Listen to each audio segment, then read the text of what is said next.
It's WFUV New York, member-supported public media from Fordham University. On air, online, and always commercial-free.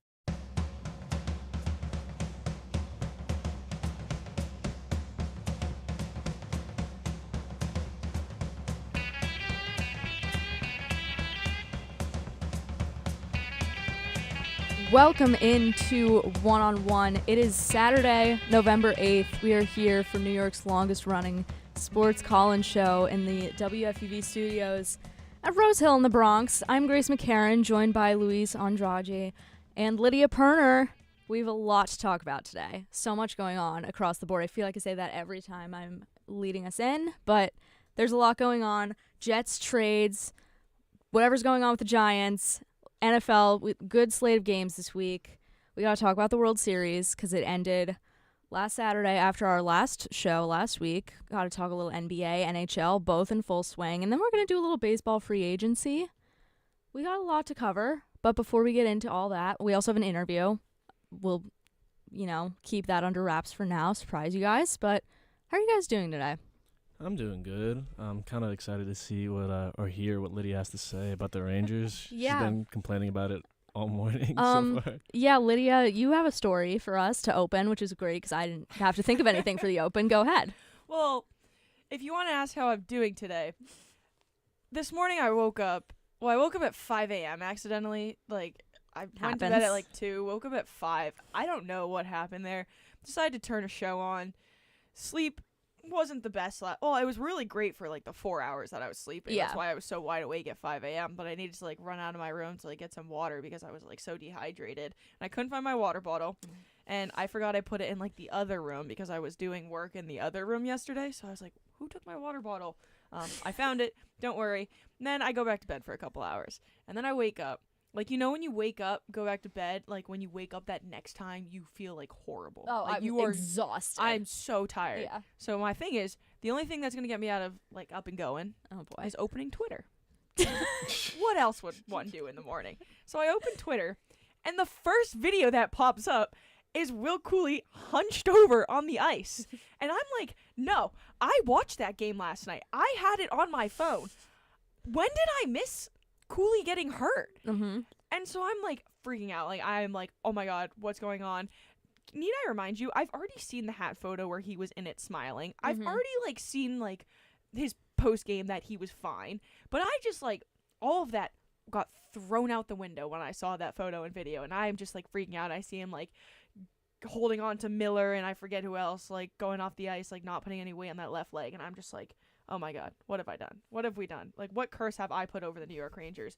And I'm I'm on the verge of tears. Need I remind you, I knew, I still, right now as I tell the story, I'm freaking out knowing that he is okay. Yeah. Knowing that he came back on the bench, played Yeah, it's not catastrophic. couple more shifts. Right. This has happened with 14 minutes left in the third. Right. And let me tell you, when we get to the hockey segment, I will recall this story, how I freaked out, because I I'm will sure. still be freaking out. Even though he's fine. He's fine. Cooley's fine, everybody. Is he playing tonight? Do we He know? is playing Okay, tonight. so He's it's all fine. good. Some people are just have a flair for the dramatics, and that might be me this morning. That's me all the time. Who am I kidding? But, yeah, I freaked out. He had another goal called off last night, so I was like, how many goals are we going to call off of Will Cooley's? And I know, yes, we're not in a hockey segment, but whatever. Never a bad time to talk about Will Cooley, as you know, Grace McCarron. Yep. He freaked me out a bit this morning, but he's okay. That's all that matters, and I'm okay. And because he's okay. You'll see him later tonight I because will you're see going to him be at later MSG for Rangers Isles. He absolutely loves to play against the Islanders, Grace. He's quite good against the Islanders. It's kind of unbelievable. I don't know if anyone recalls the goal he scored when we went at MSG, when the puck hit off his face. I remember. And went in, and he had no idea it was his goal. And I'm the first one, everyone's up and cheering. They're who scored that? I'm just screaming, it went off of Cooley's head. And Grace Yeah. is sitting Yeah, that oh was my after. gosh. I remember this game very clearly. It was after Anders Lee scored the first goal of the game, and then that got called back. I think on a penalty. It was I think it was offside Yeah. or something like that. And it It was from a terrible angle. Exactly. At first, I was so thrilled. I mean, you were Yeah, and I was you like, were sit down, so little bro. mad. Yeah, you were going to murder me. And then from there it was I was about to it was shut out. 4-0. We've been together for every Rangers Islanders except today. Except today. Aw. Well, I think there was like one game that we were together, but I remember we were at the Giants game watching Daniel Jones have his like Yes, actually a we really were. good game, but the defense couldn't make a stop against the Commanders last year. Right. Cooley scored in that game. Mm-hmm. And then I remember we went together to MSG. Cooley scored in that game. He got the second star of the game because I have the video on my phone. Was it second star? I think it was second star of the game because I think the Rangers got shut out the Islanders, so Igor got the first. Igor got first star. Imagine if I could remember like schoolwork. This I is- could remember this like is crazy Rangers facts. incredible recall. Oh my god, I would be like running Goldman Sachs by now. Anywho, and then the last game we covered together, and the Rangers like dropped a touchdown on the Islanders. Cooley had like a goal and an assist. I believe it was 9-2. That was Rangers. the pizza game. That was when he had pizza all over his shirt. Yeah, that's when you remember- became friendly with Molly That's Walker. that's when was a I big met day for Molly. you. Yeah, that was a big It was day. not a good day for me. But Not a good day for you, No. but it's okay. It happens to the best Yeah. of us. Yeah. Anyways, we'll get to the Rangers segment. the great news for all of our listeners is that we have a full hockey segment, a half hour, in fact, coming up just before the 1 o'clock hour. But nothing will be hinged. Is that the word? Like yeah, there everything will will be unhinged. Yes, that Nothing would will be the hinged. phrase. You think about that. I'm gonna have to work on that one. What is here actually I'm gonna go off of what you just said about like that, you remembering that game at MSG so well last year. Luis, what's like a random sports game? Like doesn't really matter in the grand scheme of things. Do you have a random sports game where you just remember it very clearly? Or like a moment. Doesn't I even don't have to be a know. full game. Ooh. Just Actually, like a random I do. recall. Yeah. I do. Yeah. This was last year. It was pretty recent, but it was Bulls versus Knicks. I'm a Bulls fan, but I also like Knicks because I'm from New York. Yeah. But I remember it ended because you guys know Kobe White. Mm-hmm. He has a big amount of hair on the top of his head. Mhm. And they got a foul when he was putting a shot up because someone slapped his hair, and they called that a foul, and the Bulls won off that foul call. And that I just remember that whole sequence, like moment for moment. Like everyone was like tweaking out, saying like, "How is that a foul? I can't believe it." Mm-hmm. And I'm just sitting in my corner, I'm like, "Yeah, we're gonna win this game." Yeah. Like, I don't know. Good morning, Isabella. She can't hear us. But There's our our friends. football broadcast is here. Yeah, going off of I'm trying to think of mine. There's definitely been a few Mets games that I remember in 2020. A full 5 years ago now. The Mets were terrible. I believe they finished 26-34 because Still that was are. the short season. I mean, they still are. We'll talk Still about it. Yep. Some things don't change. Yeah. They were terrible. There was this one game in August. I remember I was in the car with my dad and we were listening to it on the radio, and like Jeff McNeil was playing left field or center field, probably left field. And he like went running into the wall, and we thought like his entire body was broken. Because that's the way they talked about it. They were like, "Oh, this doesn't look That good was for me Jeff last night. McNeil." Or this morning. That was you this Yeah. morning. So I was sitting there like I'm not particularly attached to Jeff McNeil. We're actually gonna probably mention him later because I think that Bo Bichette should be the Mets' second baseman. But I just remember being like, "Oh God, it's over." And of course, at this point, like it's been over. The Mets were terrible that year, so it didn't really matter.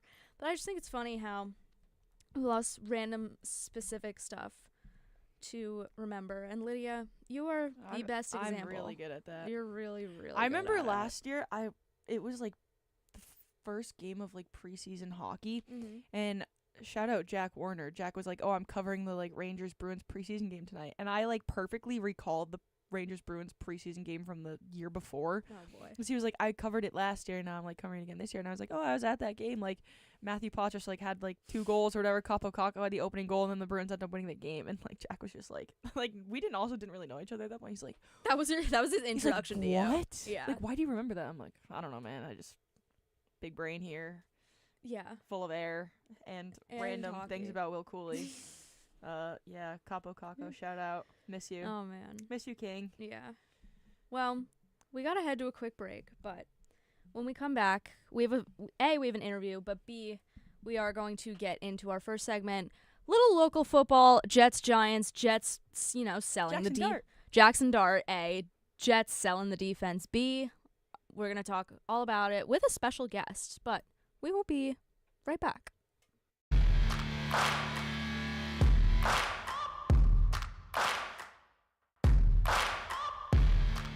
What's up, everyone? I'm Chris Carino, I'm Brendan Shorey. And I'm Tucker Austin. your Fordham football broadcasters for the 2025 season. Join us every Saturday on 90.7 FM and on WFUV Sports YouTube page for live radio broadcasts of every Fordham football game as the Rams continue their quest to their first Patriot League title since 2014. With a new look offense and veteran leaders on defense, you won't want to miss this. Fordham football, every weekend on WFUV Sports.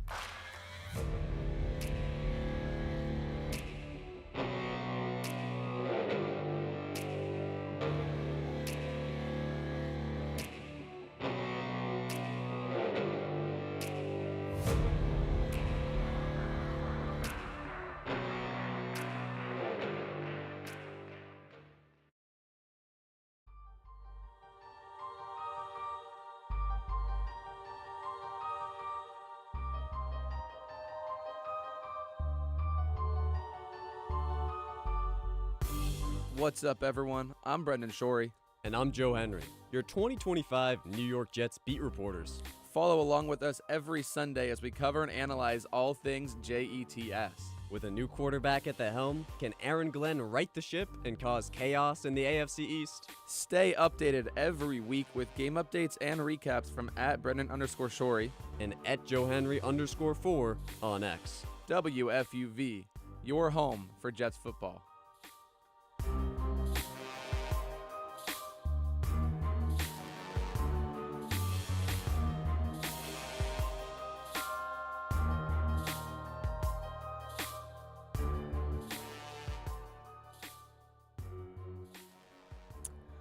Welcome back to One on One, New York's longest running sports call-in show. If you want to call in and share your thoughts, 718-817-2750 is the number to call. We'd love to hear from you. But we got to turn it over to East Rutherford. I would say chaos is the word I would use in East Rutherford. Giants are kind of what I expect these days. We'll talk about them in a few minutes. But the Jets have obviously decided that they are pretty much done for this season. They traded Sauce Gardner to the Indianapolis Colts. Shout out Daniel Jones. Shout out, and knew that was coming. There it is. For 2 first-rounders. And wide receiver Donnie Mitchell. And then they dealt Quinnen Williams to the Cowboys. Quincy Williams has been demoted. Breece Hall is still on the team, which frankly I found surprising after all these trades happened. But they look for their second win of the season at home Sunday at 1 o'clock, and then they have a short week going to New England for Thursday Night Football on November 13th. So just none of us are Jets fans. You're not a Jets fan, right? Okay. No, none of us are thank God. Jets fans here. Jets. None of us are Jets fans here, but just what are your thoughts about this? I can't even believe this is a question because they're so outrageously bad, but like They stink. I'll answer the question for you. They stink. What are your thoughts on what's going on over there? I mean, I felt like I was pretty optimistic to start the season. I'm like, okay, you guys are like putting fights up against really good teams. And then it just turned out like you guys were just bad and you were giving me like false hope the entire time. Yeah. It's official to say the Justin Fields experiment is over. It's and gotta be over. It's been over. Yeah. Since like the 4th game of the season.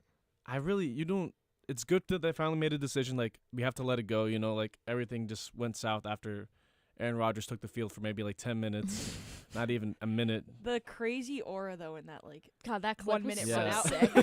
I was like, build-up was damn. That was like crazy. the high of Jets Yeah. fans in the last like 10 years. Yeah. Not Not even a joke. Like that is the best moment they've had in the That past was 10 so years. tough. Yeah, it was sick. And then play one, he tears his Achilles. yes. Yeah, it was like The first drive.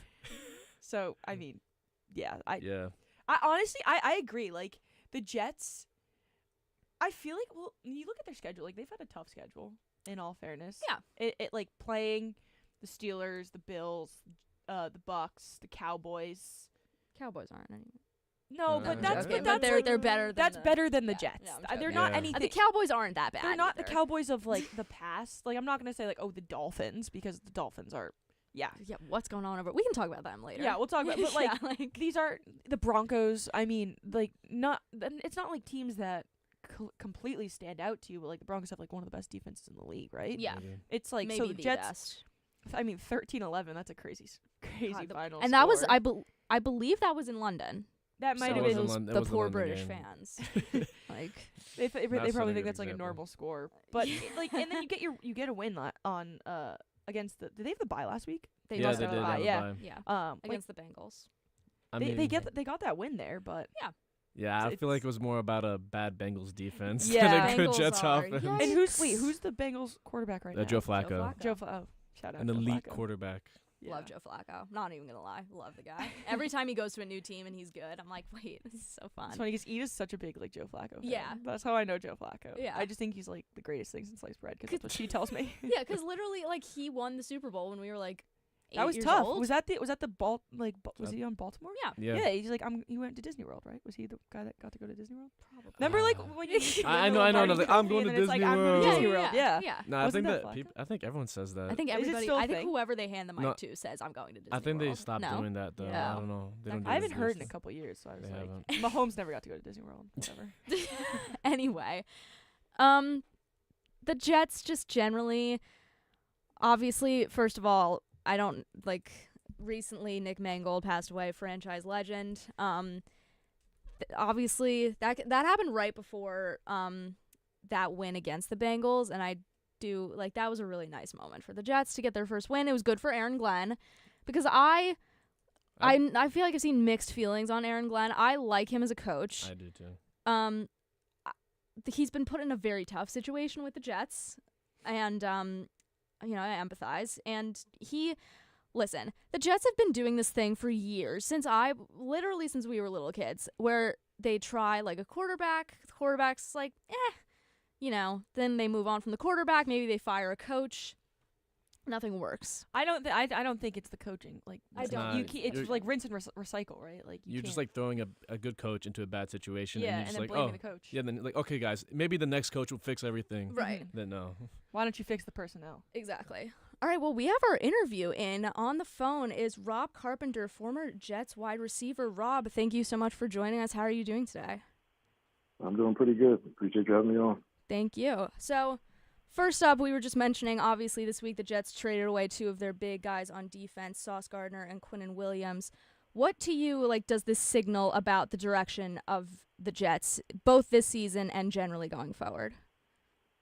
Total change. Mhm. I think that's the big thing. And with Aaron and Mooj taking over, I think they mentioned that, from the very beginning, that there was going to need to be a total change in the building, in personnel, and pretty much everything to get the culture change that was needed. Hey, Rob, Luis Andrade. After doing? this great win against the Bengals to get their first win of the season, how does that kind of affect the locker room and the morale? Saying we're not competitive this season, but at least we got our first win. I think over the past 2 weeks it's been twofold. One is, to get the monkey off the back about not having a win and get Aaron Glenn his first win. I'm pretty sure we've all seen the locker room scene after the game. But the other thing is, the following week, two of the mainstays of the team get traded. So, it's a little damper on things, just a little, because everybody knows it's part of the business, and things like that happen. But, overall, I think most of the guys that are there, that are in the locker room, we're happy to get that win. And especially with it coming on the heels of, one of the mainstays in the team, Nick Mangold passing away, and also going into a bye week. So you kind of get a little, feeling a little better. They get the win for Nick, but going into the bye week, you can kind of ease up just a little. There's not so much tension in the room. You could just relax just a little bit, and whether it was at practice, whether it was in a weight room, whatever, you could see the guys kind of just loosen up a little bit. Rob, I just want to echo what they said as well. Thank you for joining us. But you kind of mentioned Nick Mangold and kind of the legacy he left behind in New York. I know for me, someone who isn't necessarily a huge NFL and Jets fan, but I have a very clear image of how great of the guy he was. The memory that sticks out for me is at New York Rangers playoff games, how loud of an ovation he would get. And I remember my dad, who's a big Giants fan, getting up on his feet for him, and I looked at him like, we're Giants fans. Why are you cheering for a Jets player? But can you just kind of speak to just the impact he had on the Jets team, the league and the city as a whole? You kind of just mentioned it. So you're talking about Giants fans giving Nick a standing ovation. that's just the respect that he has, around the football world. It's not just, in the Jets locker room. The type of person that he was, the type of player that he was. I think everybody that stepped on the field with him as a teammate will tell you that he's one of the best teammates you could have, because he's a leader from the very beginning. You hear the offensive lineman that played him say that he is the leader of the offensive line. He always tried to put guys in the right place. And he was just a tough, competitive guy. When you have a person like that clearly wanted to be with one team his whole career, because he really never wanted to go anywhere else, that just sends ripples through the locker room to guys who actually never even met him. They just hear about things from him. So, Nick got a lot of respect from everyone in not just the football world, but from the sports world in general. So that just speaks a lot about the type of person that he is. All right. Was, I should say. Rob, you played alongside Aaron Glenn during your career. What have you thought so far of the way he's handled, obviously, a difficult season for the Jets? Like, how have you seen his coaching so far and the way he's handled their struggles this season? He's the same person, honestly. When he came to the league as a rookie, he was that type of person. He was, headstrong. He wanted to be the best player that he could be at that position. Wanted to be one of the best players on the team. He wanted to be part of an organization that, from where we were at the time, weren't a very good organization. And he got to be a part of the team that actually got rebuilt. And he wants to do the same thing in coaching right now. He knows what it is like to be here, dealing with fans, dealing with media, dealing with ownership, because he was part of it. So on the coaching end of it, I know his philosophy is that he really wanted to change the culture of everything about the Jets organization. He knew that it wasn't going to happen overnight, but I think he's on the right path. The wins will help, of course, but I think he's on the right path along with Darren Mooney, the GM, with their philosophy of the type of players that they want in the building, the things he wants to get done on the field, and the type of team that he actually wants.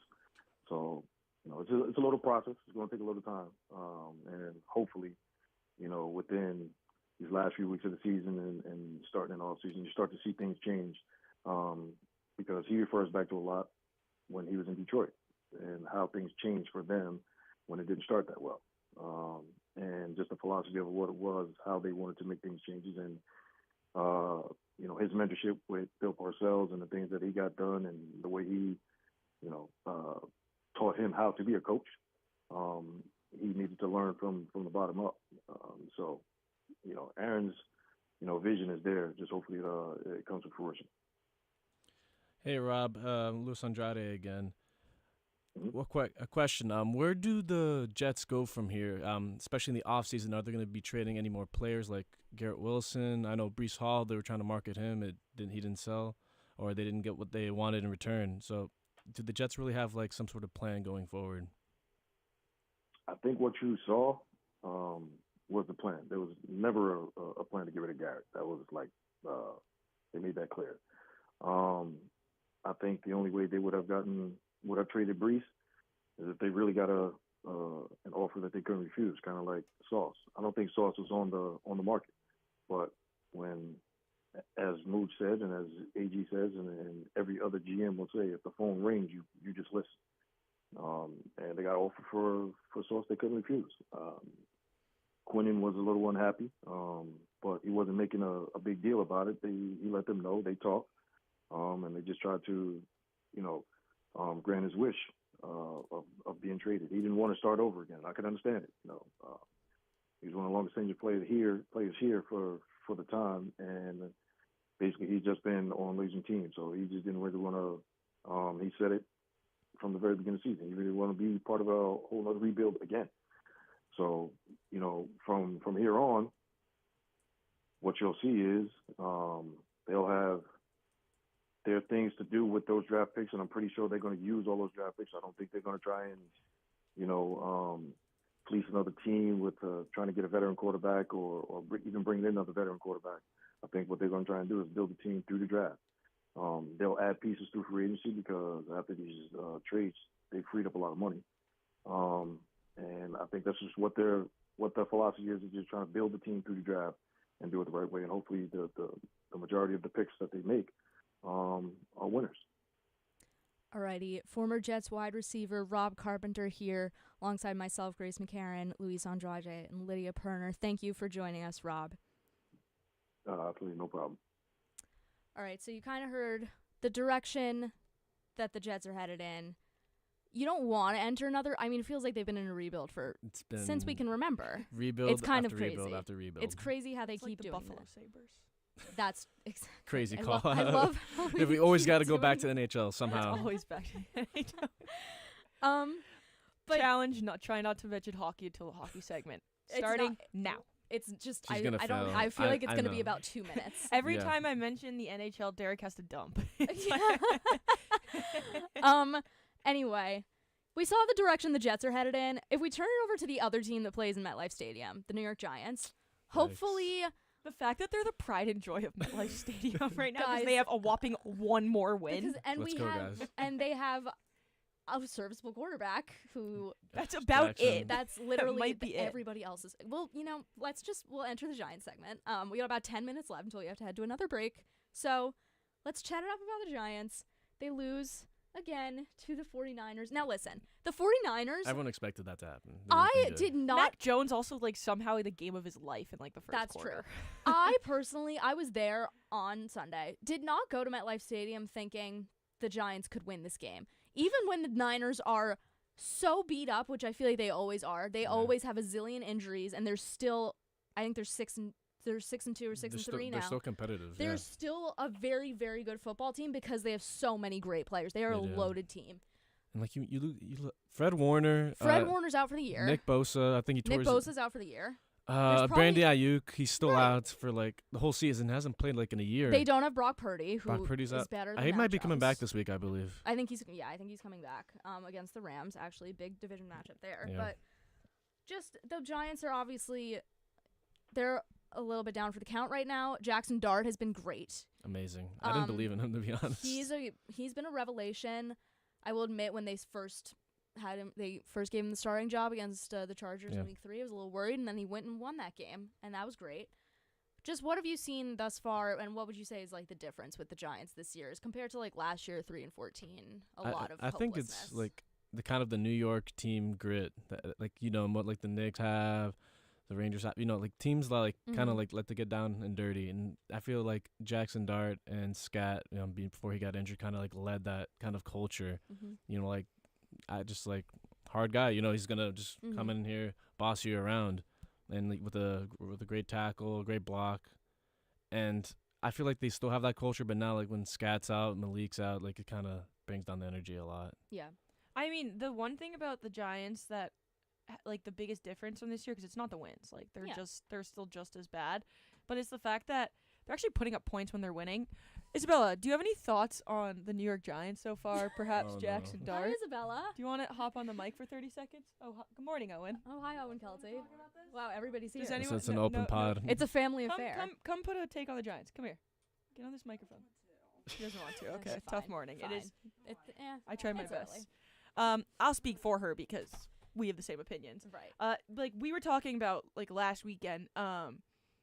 They're losing games, but last year, like, with all respect to my pride and joy, Daniel Jones, Oh boy. like when they would lose, like they'd put up like two field goals. It would be really embarrassing. So it's like now they're losing, but at least you can see the like point scoring potential. Yeah. Like, you put up 24 against the 49ers with who's he thrown to? Like Slayton? Nobody. Like Wandale. Robinson. Wandale? Yeah. I like Wandale, but he's not good. not as his first option. Like, yeah. Honestly, I fell asleep. I cannot lie. I fell asleep during the game. that's fine. But I just saw the like Happens to Theo the best of Johnson like us. draw passes and stuff and like I also don't mind Theo Johnson except when he does that. no, honestly, he just needs to focus on catching the ball and then moving, which I feel like is kind of a big flaw to have now that I say that out loud. He's not bad. Like, no, I honestly, think he has potential. I think he has guys, like a I'm being really good serious. young like tight end room. Like Daniel Bellinger, I don't know. love I Daniel don't know like, what Bellinger. happened to him because he was so good Yeah. 2-3 years ago. Oh, he was awesome. And then he just kind of Fell off a I cliff think a he's little. I think he got hurt. Like he got fell off a hurt, and I cliff. don't know if like Dable like uses him or not. Dable, who runs the defense? Or not defense, offense. What's his name? Well, it was Kafka. Okay, I think I don't know whoever's Yeah. whoever's calling the shots for the Giants Right. offense right now. I think used him more as like in a blocking role, because you just like he wasn't seeing like many throws his way. But like you get Theo Johnson, you have like Daniel Bellinger. Like that's honestly like 2 big guys. Yeah. Like those are like decent players. I mean the Darren Waller experience. Like I thought I thought that was gonna be Guys, like a home run. I cannot even tell you how happy I was. I think I was telling my dad, like, I think we're so back, and we just were not back. And now he plays for the Dolphins, and he actually, funnily enough, has not been that. He's had a couple of good games for the Dolphins. Like he was hurt with us though, or was he just He terrible? was- Did he have like he a was concussion hurt. or something? He got. I think he had a It was like a concussion. long He got hurt, concussion, and then he yeah. was just bad. Yeah, it just wasn't a fit here, honestly. But like it seems like. I forgot that happened until you just mentioned it. But the fact that back to my point, the fact that we're putting up 20 points, 24 points, yeah, 32 points. I mean, obviously Scat got hurt in the Eagles game, but like it's promising to me that there is offense. With Malik being hurt. What game did Malik get hurt? It was Against the Chargers. It was against the Chargers. yeah. Yeah. So 'cause that was right. I That mean, was there's such a bad been day. a lot of games since then, and it's just like there's just nothing left on the Giants offense except for Jackson Dart. Yeah. So now you're like just expecting every weekend like just no offense, and they're getting offense. That's the one promising thing to me. Everything else is just like the defense. I literally, honestly, I don't know whose fault this is, but like Deontay Banks was in my dream last night blowing coverage. I'm dead serious. Like You should tell Owen that. He'll love to yeah, hear this. well, honestly, it's probably like It's probably Owen's he's probably fault. your fault, Owen.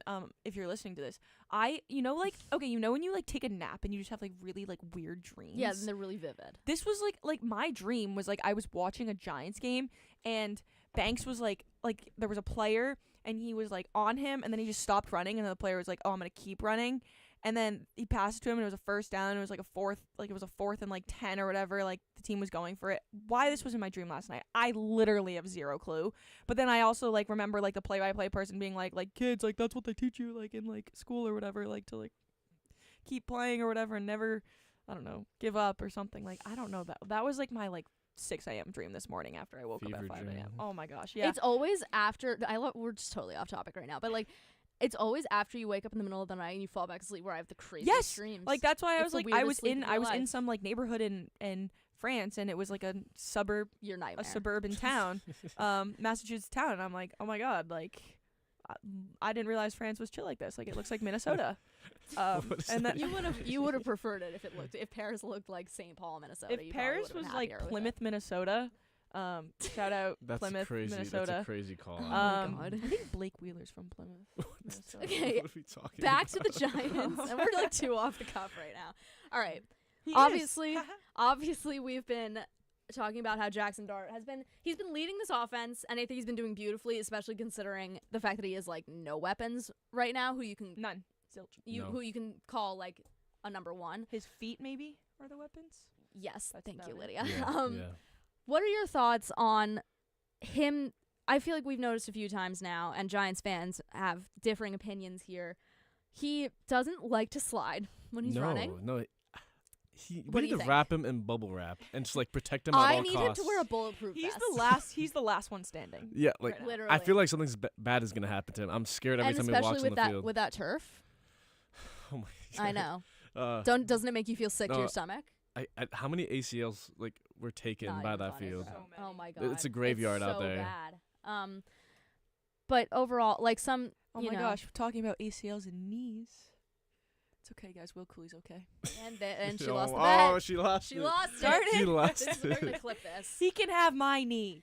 I don't his need knee's it. fine. For those listening, his knee's fine. What do you think of? He's obviously ultra competitive. He talks every post game about how much he like hates losing, which I think is great. Yeah. Obviously, you don't want anyone to like losing. Nobody likes to lose. Except He the doesn't even Giants. like to lose in pickleball. He doesn't like to lose in Yeah. pickleball. He said even Oh. when I lose in playing pickleball with whoever, like it ruins my day. Well, losing in like a recreational sport like that against like your friend or something When is you know you're probably supposed to top win. one, like or in gym class, top one worst feeling. yeah. Oh my god, Yeah. because it's like you get reminded of that moment. They'll never stop talking about Never it. stop either. talking about it. Remember Oh my that? god! It's it'll- like remember that time I beat you in like 2017? cornhole in 2012? Yeah, exactly. Yeah, But you wha- suck at that game. But what do we think of the way he's been like leading this team thus far? I think he's been doing Yeah. a great job. Like Yeah. for a rookie, Yeah. he's had the cadence, like the kind of the presence that, like the swagger. Like Yeah. Yeah. you feel like he's gravitating with these guys a lot. He's like building some team culture for once. And even though these losses have been stacking up, I still feel like we're building something great with Jackson Dart. Yeah. And we need to keep him around for the future, and also protect him. Get some own linemen, please. Yes. Yeah, Although I Dexter think they've Lawrence. looked better this year. They have Slightly. looked better. Not Dexter Lawrence. It's a pretty low Evan bar. Neal. Evan Neal. Bye bar. bye Neil. Yeah. I can't.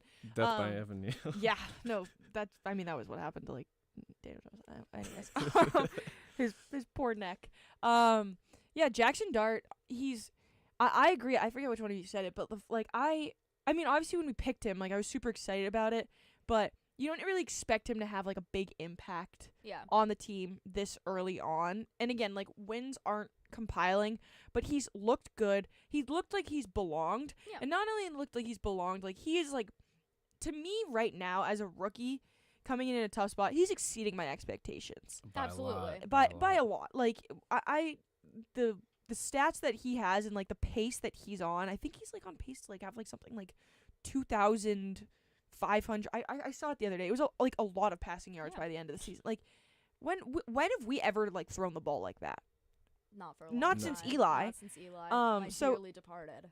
Yeah, it's That's my it's uncle. it's very encouraging to see kind of where Dart is at so young in his career. But now the one thing is we Giants have to keep him healthy. And honestly, like it's one of those things where it's like you don't want to like bench Jackson Dart, but he needs to just stop taking like risks Right. because the Yeah. Giants season like it's over. It's effectively over. Right. There's no direction for them to make any noise.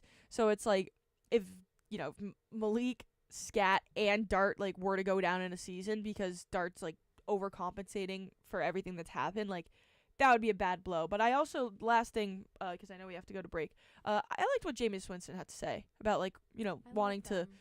be here for Dart and like help him That's out. really And Yeah. nice. he's just He's talk great about guy. a great teammate. That's I'm so Yeah. glad that they didn't like get rid of Jameis Winston once. no, they and I think drafted Russ has Dart. been really good, And a really I good think sport as well. Russ has handled the situation. Obviously, not ideal for him. He's handled it very well. Yeah. Yeah. I love that quarterback. I think they all have their support behind Dart, and I Yeah. think that's why Which he's is been able really to have so awesome. much success. Yeah, and he obviously has the trust from Dable, from higher up as well. Yeah. But they'll play the Bears tomorrow in Chicago. I heard there's gonna be some crazy conditions. I have my great. nephew from Chicago. He was telling me, yeah, it's gonna be like snowing. It's gonna be bad. So Snow game. Chicago. Oh, I'm hype. I Oh. love a snow Windy game. City. Yeah. yeah. But we gotta send it to break. We're gonna take it from MetLife Stadium to the rest of the nation when we talk a little more general NFL, do some game previews for some solid games this week. We'll be right back after this break.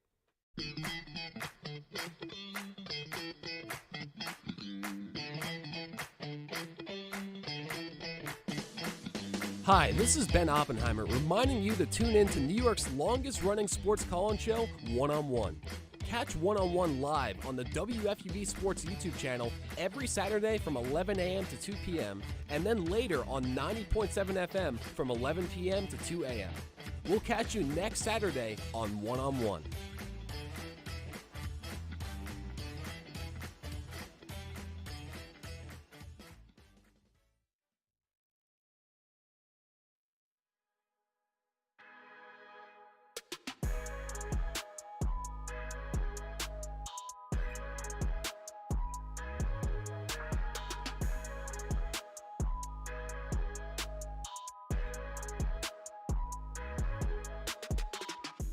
Hello everyone, I'm Trey Rodriguez, calling you to tune in to WFUV Sports One-on-One, New York's longest running sports call-in show. We're live every Saturday on YouTube from 11 a.m. to 2 p.m. and later at night on 90.7 FM from 11 p.m. to 2 a.m. We cover the latest news in the sports world with our wide range of beat reporters, as well as exclusive interviews with your favorite athletes. We'll see you next Saturday on One-on-One.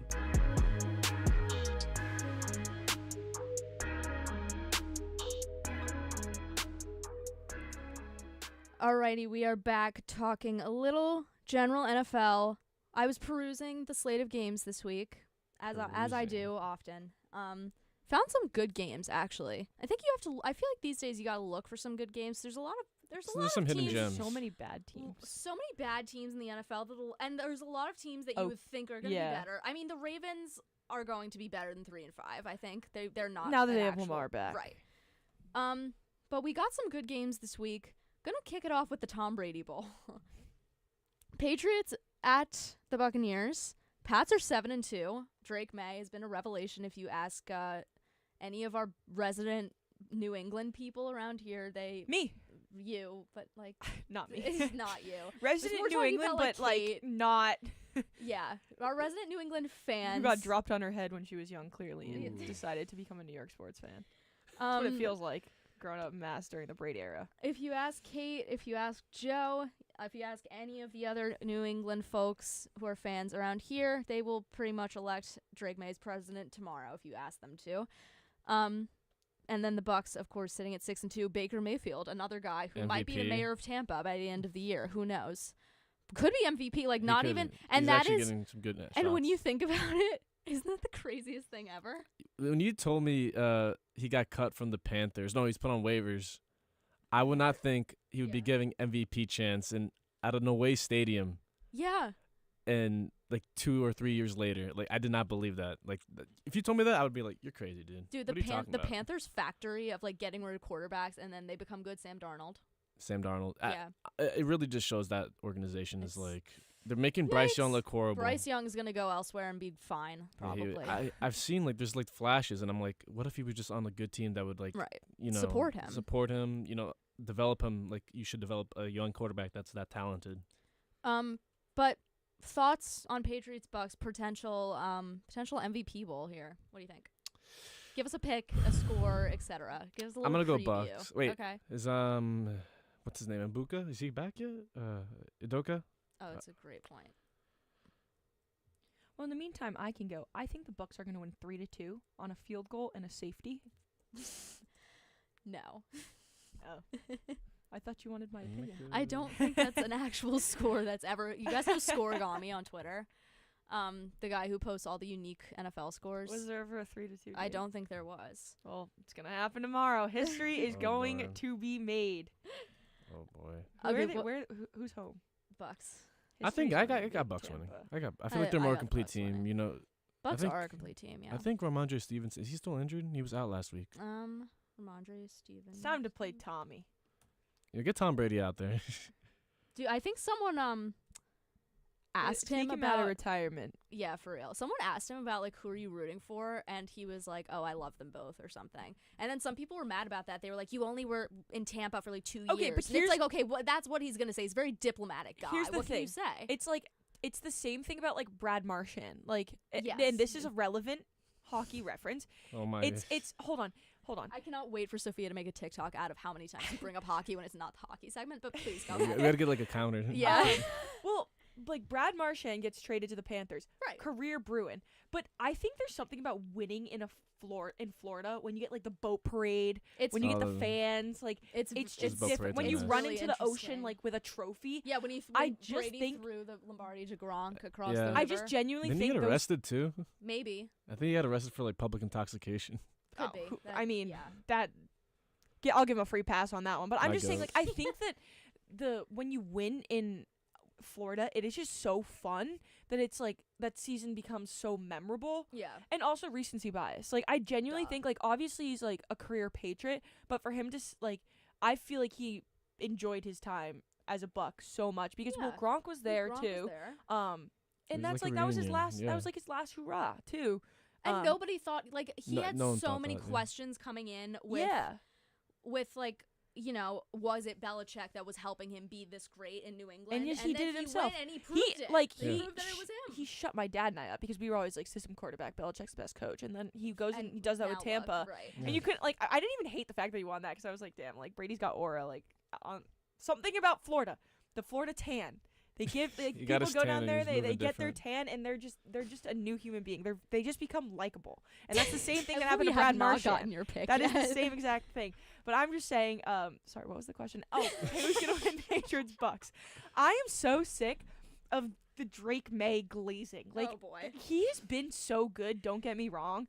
But, like, he hasn't been, like, he's been so good, but he hasn't been that good. You know what I mean? Like, They are 7-2. They are, Yeah. like, they're They're- totally Look at their outplaying schedule. They're number expectations. one in the AFC East But right what now. their big win is, like, against, like, the Bills. They got to be one of the Who best the teams. Bills in are, the like, AFC. they are the best are the team. best They're gonna. Oh Be, yeah. I think they're gonna make it the playoffs, but they're not gonna, dominate, especially with like a young team like that. I I just, think- I think Drake May will fall Diggs under is, like, pressure. playing, like, well, too. Well, maybe he just Not the played Diggs well. I remember though. Actually, Like, well, never going to be that, like, Buffalo. Yeah, Buffalo, Minnesota. Yeah. Diggs. let's just look at the Patriots' schedule so far. Beat the Raiders week 1, okay. Beat the Dolphins week 2, Okay. again. Lost to the Steelers, fine. Steelers are pretty good. Beat the Panthers, blew out the Panthers, duh. Beat the Bills, That was, like, a good win, but Allen also played horribly that game. yes. He did. Beat the Saints, again. Beat the Titans, and then beat the Browns, and then the Falcons. The Bills always Like- have a couple, like, terrible losses mixed in there. Yes. And then the rest of their schedule, we have the Bucks tomorrow. Then they play the Jets. It's really This is a unfair really- how they're so much better than like the Jets and the Dolphins, and they get to play them so often. It's Yeah. 4 of their games. I'm this looking at year. their schedule. This might be one of the easiest schedules. I think I so, think too. I think I saw something and said it's like one of the easier. That's why I think they're schedules. actually going to keep up this pace. Like, Yeah. They're only playing like but one the second team they that's get into above 500. exactly the second they get into the Right. playoffs, it's just going to be like regression to the mean. And I'm not saying that they're a bad team. I'm just saying like I think they're the benefactors of maybe a lighter schedule. But I don't want to like I don't want to discredit what Drake May's doing. It's just like New Englanders have been so annoying about him. Oh, Have you my seen goodness. the Drake May fan They don't know pages? what Oh, Drake May lover. Drake May lover. love Drake May lover. I He's love Drake really funny. May. Drake He's May just- worshipper. It's like it's funny because he's like he's just like he's He's such like a nice. a humble dude. He's yeah. so nice. I was trying Yeah, to think of he's- like the way he's to put very- it. Like he doesn't really care about any of. He just wants to go out there and win. Like He's a good guy. Yeah. I don't like dislike him. I just. It's just it's that New the England New fans Englanders are don't so know what it's annoying. like to suffer. And like I me. wanna like give credit where credit's due because I don't think there's anyone like from New England on this staff right now to like give us pushback. No. No, I don't there think is there is not. anyone. So it's like So good, we can just be mean. we can be mean, but Yeah, like Boston Drake May, like sucks. I want to give him like his like credit. Like he's been really good, and Yeah. he's like I think he's clearly just outplayed my expectations. Like he's been, there's no way that people thought going into the season that I he got was gonna one be able thing to do this. say. Yeah. Do you guys remember a quarterback that was on his rookie season or sophomore season as well? He came into the Patriots not expecting much. Number 10. He also wore the number 10. And what happened to him? Who, Mac Jones? Mac Jones. Yeah, he went This to is- Jacksonville and now he's in San Francisco. All I'm Yeah. saying is I've seen this story happen way too recently. New quarterback. He's like the face of the team. Everyone's loving him. He might go to the Pro Bowl. Like Yeah. I don't know. Like And I- you're like not. I'm not too sure about You're not this. buying it I'm not yet. buying it yet. All right. Give him a couple more years and then I'll be okay. Yeah, he's the quarterback of the future. I mean, he's got like if you look at his like yards, like completion yards, the past couple of games, like last however many this shows, 5 games, he's like well above 200 Yeah. every time. Like that's pretty like consistently. It's not like an impressive game is like 350 or whatever, but to like consistently be at 250, 270, 280, like that's pretty impressive for a young Yeah. quarterback. Yeah. Especially like who do the Patriots have other than like I know about like Diggs, but who else do they have? Nothing that like stands out to me. Yeah, not. I mean, The problem with the Patriots is like I don't really watch Red Zone when the Giants are on, and it's always the 1:00 game.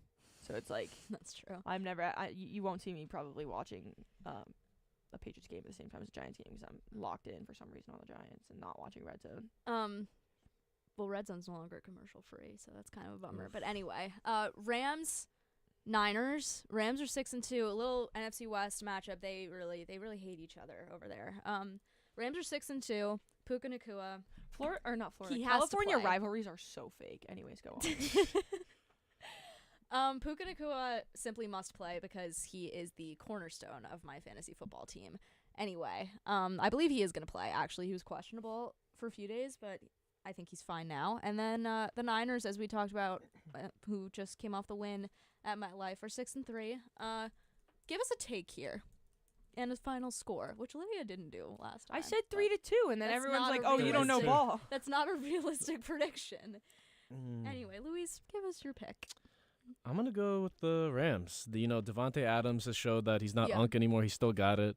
Matthew Stafford still got it. And it's just like an overall very great team. And I think the 49ers have been benefiting off an easier schedule. You play a bad Giants team. You play all these other teams that are like below 500. And I think the Rams have really been going through it so far. And I think they've been prevailing with Puka. You have two dual threat wide receivers to help you out. And yeah, it's going to be Rams. I'm trying to think of a score. But 2017. Okay. Yeah, because the 49ers are still good. I've been kind of knocking on them, but they're good. Yeah. Lydia, why do you have that grin on your face? I'm like scared. What are you about to say? No. I just Okay. Kurt texted me that boat parades are in Tampa or whatever are 85 plus New Yorkers. But I'm like, but if you're a That's player, fine. if you're a player Why on does that it boat, matter? Yeah. who cares? So you want to score for me? That's gonna require some math. And Get the calculator out. that's why I said 3-2. Like I can count to 3 and 2 on my hands. So I was like, You could do 3 touchdowns and Yeah. 2 You can't run a touchdowns. little like 21-14. Like that's the kind of maybe standard you maybe want. like 7-6, 6-7, 6-7. Oh my- yeah, can we get out of here? Do you want a missed field goal or do you want a missed extra point. two Yeah. field goals? Two No, field sorry, goals. a missed extra point. Do you want 2 Right. field goals? Like you can pick. It's like a choose your destiny. What is your actual prediction? Okay, I don't like when I see the Rams logo. I just think of like just mid. Like even though they're just not. Like they won like the mid-off Super Bowl a couple years ago. Like wasn't that Bengals, actually Rams. like a 10-13 I mean, that was a game? great defensive performance. What yeah. wasn't it? It was actually like the driest Super Bowl we've probably had in recent. Bengals versus Rams? Oh no! That Who was was- that who was was- the other. That was You the mean other You mean one. Pats and Rams? It was Pats Pats that and was Rams. Pats. That was yeah. 2019, yeah. That was 13-3. Like That was the Bengals, most Rams, boring game that was- ever. Bengals So Rams was boring. a decent Super Bowl. It was really good. Yeah. I think that was one of the best Super Bowls. That's why when I just besides- see the Rams, I'm just like mid. But honestly, like the 49ers just like don't really like they didn't really. Well- They don't impress me. So I'm just like gonna. Well, one thing, the 49ers did beat them earlier in the season in OT. And it was close, Yeah. 26-23. I'm just looking at the ESPN analytics and it says 50.1 for LAR, which means I'm assuming LA Rams because then there's the Rams logo right there. So I'm gonna say the Rams win, and I'm gonna say final score of 24-18. Is that feasible? That's 3 touchdowns with no extra points on the 18. That's not gonna happen.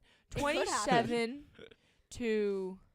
What did I say? I've never seen so much effort. I was gonna say, 27-21. There you go. Fine. All right. Steelers Chargers. Ooh, I'm taking Steelers because they Interesting. Chargers just lost Joe. Alt. He's out, and Yeah. now Justin Herbert's gonna be fighting for his life in the backfield. That is true. I'm a Pittsburgh hater. I mean, I feel like most New Yorkers are. I don't Just hate like Pittsburgh. all They of talk too Pittsburgh much. is like no, but the They have a big Steelers are mouth. like Yeah. related to the Giants because the families are together. Okay, are they the Giants? No. So I don't like them. Go Giants. Yeah. Sorry, that was really. What's your passive problem, Grace? aggressive What's for your no problem? reason. Yeah. My bad. Continue. What is going on? Oh, I can hear myself again. I was like, my headphones just glitched. Sorry, maybe it was just my brain that glitched. Who knows? Yeah, no, I'm taking Steelers, Chargers. Yeah. Let's go. We're gonna go Chargers. We're gonna go like 40-7. Ooh, I don't know. 47. 47. 42 Honestly, seconds. I could Pulling see that numbers out of happening. the air, Just dude. to spite me, that would happen. It would be That would exactly that. Well, someone's got to be on the air just making like atrocious takes, and that's like why else would I be here? That's true. That's Like, kind of why we bring you in. if you're gonna put like 3 people who are level-headed, that's not the point of this. Yeah, it's less fun. When There's we're always all has to be like a reasonable. loose cannon. You need in the one group. person that you just look at and you're just like, what? I mean, when we get What to are you the, on this morning? the MLB free agency segment, like I'm gonna be unhinged. So Oh no, I'm definitely gonna be unhinged for that. yeah. What, Pete Alonso's a Yankee? Yes, thank you. I was We're on gonna nosebleeds save it for the last night. hour. Well, I'm not even gonna be on that segment, so I just had to get it out now. Pete Alonso's a Yankee. You heard it here first.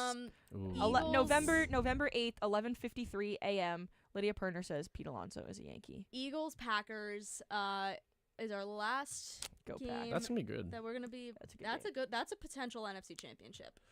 I'm taking my Eagles opinion. though. I'm gonna take Eagles. I think so too. I'm taking Packers. Jordan Love has been very inconsistent. Because I wouldn't say he's a bad player, but he's been very inconsistent. Yeah. Like Well, he- I mean, if the Eagles do a hip drop tackle, then yeah, they'll win. That Just should take have out the best been- player on I the other know. team. That was so you know, bad. no. Ref, where's the flag on that? Yeah. Where was no, the flag on really. every play in that Ref game? do Oh my something. goodness, that's gonna be a game I'll be talking about in 30 years. Like, oh, the illegal block to the back, that wasn't an illegal block to the back. The push that was called a first down, even though the play was deemed dead. Give me a break. Give me a break. So what's our score prediction? I feel like two like good. This could be a good offensive I think like game. 31-23. There you go. 31-23. See, Luis has reasonable predictions. Lydia, what is your? And she put so much reasonable- effort into them right, too. you come up with them off the dome. Like, what is your reasonable prediction? Let's do. It's gonna be like 500 to 26. So 7 times 4. So that's Why are we Yeah, multiplying? get her like that's some 28. paper like to Yeah, write down. plus, let's say 3, so 28. So that would be 31. But 31. he said 31, so I can't say 31. So let's add another field goal into that and call it 34. So I'm gonna go 34 to 28. Okay, that's Packers. that's a standard football score. That's good. Packers, yes. There you go. Like with the Packers, I'm so interested in the Packers because they're. I mean, they're Micah really Parsons good, has been dude. doing great, and they're putting 2 guys on him Parsons. every play, and he's still like getting to them, to Yeah, the quarterback. it's impressive. One thing I want to Yeah, go call ahead. out on, kind of go back to one of the other games. Yeah. The Rams beat the Colts. Mhm. Lydia's Daniel Jones Colts led team. I can't believe he's doing so good. Yeah, as he actually, is. we should give us some Indiana time to talk about the Colts. I Jones. forgot about the Colts because they're playing the Falcons tomorrow, which is like not that interesting. But Yeah, like, and they're- that's where are a they? 40 to 7. we got a few. We got a few. Where are they minutes playing? left And here. they're out of the country, right? I believe they're in London. Again? Or So Why do I many think it's like London games. Germany? Why do I think it's like Berlin? Did Oh, I I make think that it's up? You're right. It's Berlin. Yeah, I They're mean, I know ball. Ah. I know Look at ball. you. Look at me. Ball nowhere, Lydia. Yeah, we can talk about the Colts. Obviously, they just bolster that defense with Sauce You Gardner. know what? You know what's such? Can I say BS? I'm gonna say it. You know what's such BS? Go The ahead. fact that Oh, boy, Bobby. every quarterback has like Josh Allen has had multiple bad games this season already. Daniel Jones has one bad game, uno, and all of a sudden everyone's like, "Oh, like I saw the look in his eyes." Like Giants fans know exactly Fear. what that look means. That Like clip. fear. I'm like, one bad game, He's lost. one like, no, like he's fine. Every quarterback, every player is entitled to like 1 or 2 bad games. I got a season. question for you. What did you think when Daniel Jones got franchise tagged instead of Saquon back in the day? Okay, well, I honestly, In the moment. In not the hindsight. moment? Not hindsight. In the moment. Yeah, How do you that feel? day. well, of course, like I just wanted Daniel Jones to be on my team, so I'm like, I didn't care. And As then soon as I was like, saw that. I was like, Saquon, he didn't want to be here. He's such a just get rid of him. Like, I don't think but I thought Saquon like wouldn't take the franchise tag or something. He wanted it. I think he came out did and said he want it. wanted. He said he wanted to stay in New York, but I thought there was a controversy around the franchise tag for. I don't know. There was a lot of like not controversial, like contradicting reports. I mean, you want my answer? Like, I was happy. Like, yeah. Oh boy. I mean, I would not go back on my word that I would rather keep Daniel Jones over Saquon Barkley. Just because I miss Daniel Jones, but I'm so happy. It's like I'm just like a proud like mom who like sent her kid off to college and like And they're he's doing like so well. thriving. They're, like, thriving with all their yeah, defense. yeah, and I'm It just is like true. I'm just so happy for I him. am really happy for him because he seems like a really like good guy, and he obviously was like He's so struggling adorable. here, and he He's like just- I'm happy that he found success. I don't know about He I mean, deserves it. Like we did him that- dirty the, too. The thing is, We like, did. Giants fans Yeah. have no reason to like the worst type of Giants fan is like Owen just a giant like a Daniel Jones hater and doesn't even want to see him have success. He had such a he was not a great Giant, but he had such a rough go here with the team around him, the injuries, the coaches, the way the fans treated him, Yeah. everything. Can you not like just be happy for a guy who's found success in a team that literally does not impact you at all? Yeah. Yeah, I don't know why any Giants fan would be They're like just salty. angry that he's good. I also like I mean we're running out of time here, so just quickly like I mean the Colts are 7-2. Obviously, the AFC South is like not moving me. It's As per not. usual. The most competitive never team does. is the Texans, and Right. there's CJ Stroud has been struggling. Like the Jaguars are 5-3, But now the I'm Colts have like, okay. sauce. Colts have sauce. They got better. Yeah. Like, do you think that this No, team they're- is for real? They're all in. Like when Yeah. you give up 2 first-round picks, you're all in. That was, I mean, Yeah. that was a steal for the I mean, I Giants. think they kind of know that they have like a easier route to, the playoffs. Yeah, to- there's no reason they there- shouldn't no, win that it's division. honestly the same thing about the Patriots. Yeah. It's like if you know like your division isn't that good, then capitalize on They it. have a kind of not a really rough schedule, but they play I think the they have the Chiefs. 4th hardest schedule remaining. They had the 4th easiest I as think of they can last beat the week. Chiefs. Chiefs, I do too. The Chiefs don't move me this year. Seahawks, Chiefs, yeah. 49ers. The Chiefs don't move me until the Super Bowl when they're in it. And Can't they bet against the win. Chiefs. Yeah. I don't think they're gonna make the playoffs. Chiefs. Yeah. There was like a thing. I think it was either last week or 2 weeks ago where like if the playoffs started today, like they'd be out. I think that was The like this AFC has a week. lot of randomly very good teams. It is a very competitive division. I mean, the Broncos are really good. The Broncos Broncos are for real. I don't think Broncos are 8-2. After last Thursday night's game against the Raiders. Yeah. You won. Yeah, I'll give you the win, but like that was a rough win. Like That's bad against the Raiders, a Geno Smith Raiders. I miss when the Raiders played on a football or a baseball field. That was actually me that was too. aura. That was aura. All right, we gotta wrap it up on the gridiron. But when we get back, we are going to talk all about the World Series. We have a champion. We had an awesome Game 7, but we will be right back after a quick break.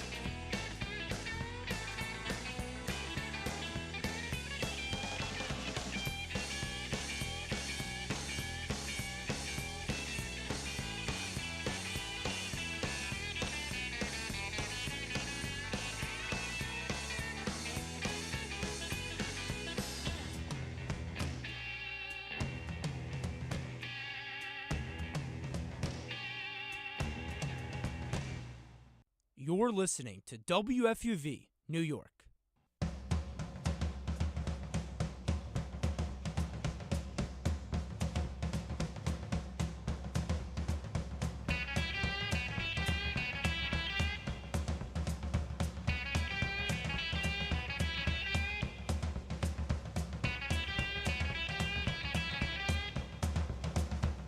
We are back. Grace McCarron, Luis Andrade, and Lydia Pirner to talk a little World Series. Sadly, baseball season has come to an end, but what a way to end it. That was an incredible. That's one of the best playoff series. One of the best baseball. World Series. Wow. Yeah. One of my questions is, where does this rank in the World Series in our lifetime? Oh, I think it's top 2. top 2? I say top 3. Two. What are your others? Nationals, Astros, and Cubs. Cubs, The Cubs, Cubs, Indians. yeah, the Cubs winning. I think that one is probably still the best one, but just because of the background on that. But this was It was electric. Outrageous series. Storybook. Dodgers obviously winning in a thrilling 11-inning Game 7. Just a bunch of heroes that are not even it's not the standard ones from Game 7, but Miguel Rojas had the game-tying homer. Will Smith game-winning homer. Is that Will Smith? How many times has Will Smith now won? 5 years. 5 years in a 5 or row? 6 years in a row. 5 years. That is crazy. Yeah. When is it going to be Will Cooley? Oh, boy. Andy Pages made that catch in center field to send us to extras after Dave Roberts literally took out Tommy Edman the play before. Kind of some outrageous black magic stuff happening over in Los Angeles, but Justin Dean. Shout out to Justin Dean. Exactly. And your World Series MVP, Yoshinobu Yamamoto, threw 2 2/3 scoreless innings in Game 7 after a complete game in Game 2 and 96 pitches in Game 6 the night before the deciding game.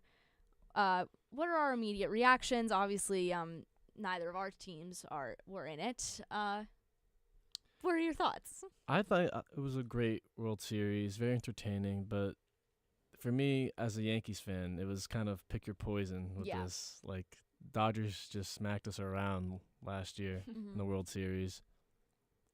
And now I have to see, also the Blue Jays, Vladdy mouthing off, He's talking such a down. loser. Sorry. I mean, he is. He is. lost the World Series. Quite literally, he lost. But I don't know. It was great. I didn't like the outcome either way, but I think the story was really great. It was really interesting. Yeah, I think going back to your question, about is this the best, what World Series is better? Honestly, Grace just broke her microphone. Oh my goodness. Sorry, the microphone just broke. Keep it Oh, Grace. That's coming out of your paycheck. Did we fix it? I think so. Okay. As long as everyone can hear, I will hold it if I have to. Don't worry. Just hold we it up fixed like it. this. I'm literally just holding it. Continue, Lydia, with your point. Well, of recent memory, I don't like. I remember growing up like all the Red Sox World Series, but I think like in terms of like recent memory where I've actually been like locked in, it's probably only been like the last like I don't know 5 to 7 years. Yeah. I liked honestly that Nats Astros series. I don't know if someone brought that up. Mm-hmm. Yeah. That was a good one, but is it better than this one to the average viewer? I don't think so. I think that this series has got to be one of like the best in terms of just like watching it, because it got off to like a rough start, like rather boring start. I mean, Blue Jays are like blowing out like, which is not what I thought was gonna happen. No. Yeah. but it's like you see that, And then you're you like, had Game 3 go Game- into like 3 a.m. and I was Yeah. like, okay, uh-oh, you know.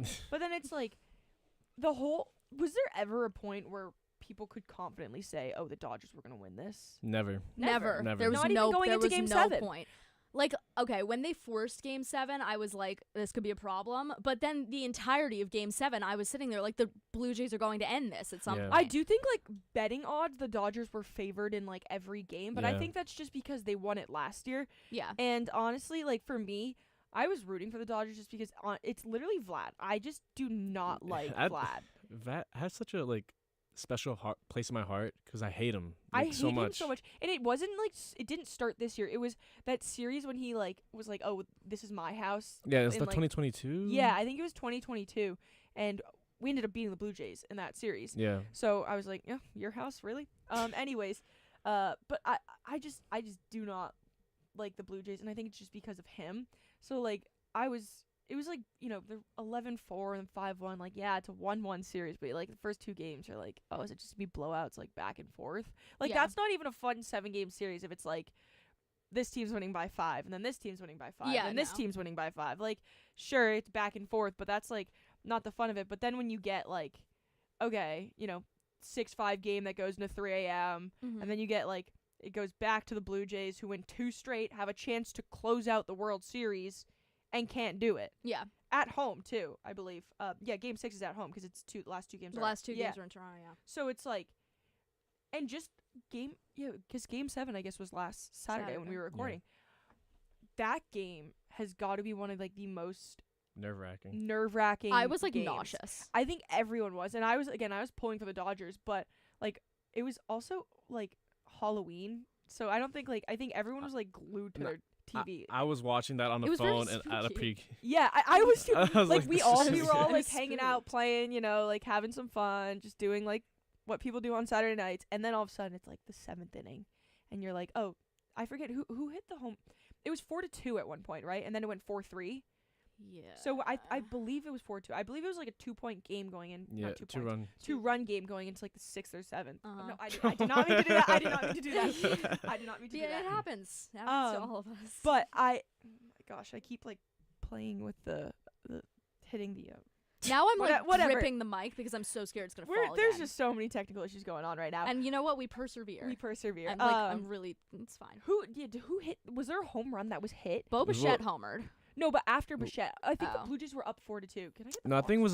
was a single RBI. Yeah. And then the Whatever home run. happened, I think it was there was at one point it goes 4-3, and then everyone's kind of like moving from one room to the TV, and you're like, all right, maybe we should watch this. Mm-hmm. And then you know then the Dodgers hit the home run, and you're like, oh my god.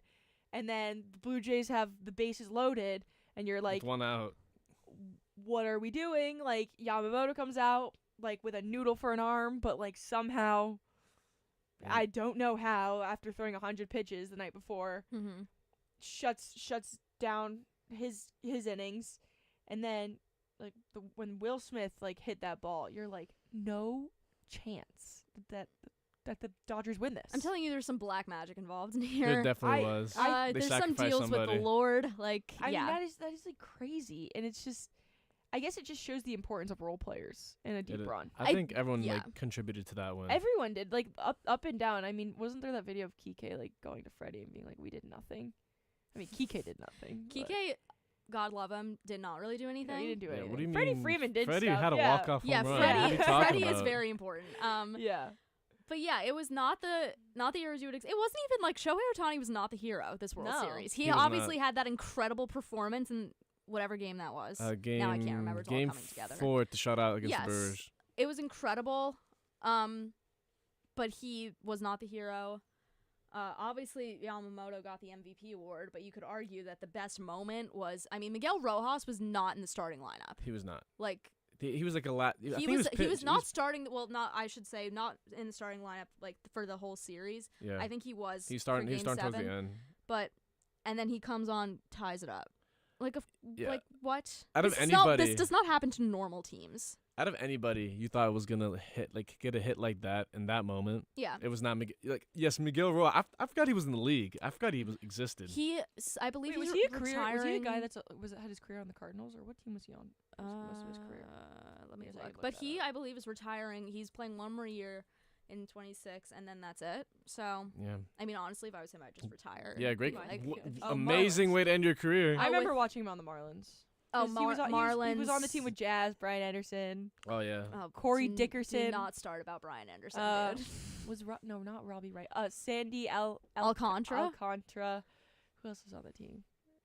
That team's kind of dead now. It's kind of Starling Marte was on the team. Starling Marte. Because then he went to the Dodgers. Not Dodgers, the Mets. Yeah, it's like these random sports facts that I can just pull about out. the Marlins. And it's like don't ask me about like the World Series winning LA Dodgers, but if you want to know about like the 2021 Miami Marlins, I got you. Obviously on the other end, I was saying to my dad, like, if this ever happened, the mic again, guys. I'm gonna keep talking through it. If this ever happened to the Mets, like I the think way you gotta screw it in. I think you do have to screw it in. This is like ridiculous. I'm gonna hold it for now.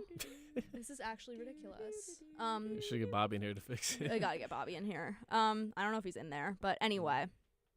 He's coming in. This looks insane on the YouTube, right? This does not get much more devastating for the Bobby Toronto the Blue rescue. Jays. Thank you for helping. Sorry. Something about Blue Jays. Something Blue about Jays. baseball. Hit a home run. Yeah. Throw a fastball. Yeah, Grace. While you could just listen while you're getting that fixed right now. I think the Blue Jays. You weren't expecting to have a great season like this. You weren't even the favorite to win your division. How do you bounce back after like such a crippling loss? You know, your Game 7, first World Series since '94 or '93. Like, how do you bounce back from that? This is for you, Lydia. Well, I honestly next year, the Blue Jays, in my opinion, this is the first season they've I have to look over this way. I can't look over there. This is the first season they finally played up to expectations, in my opinion. We've been saying the people have been saying the Blue Jays are gonna be a good team. They're gonna be a good team for the past however many years.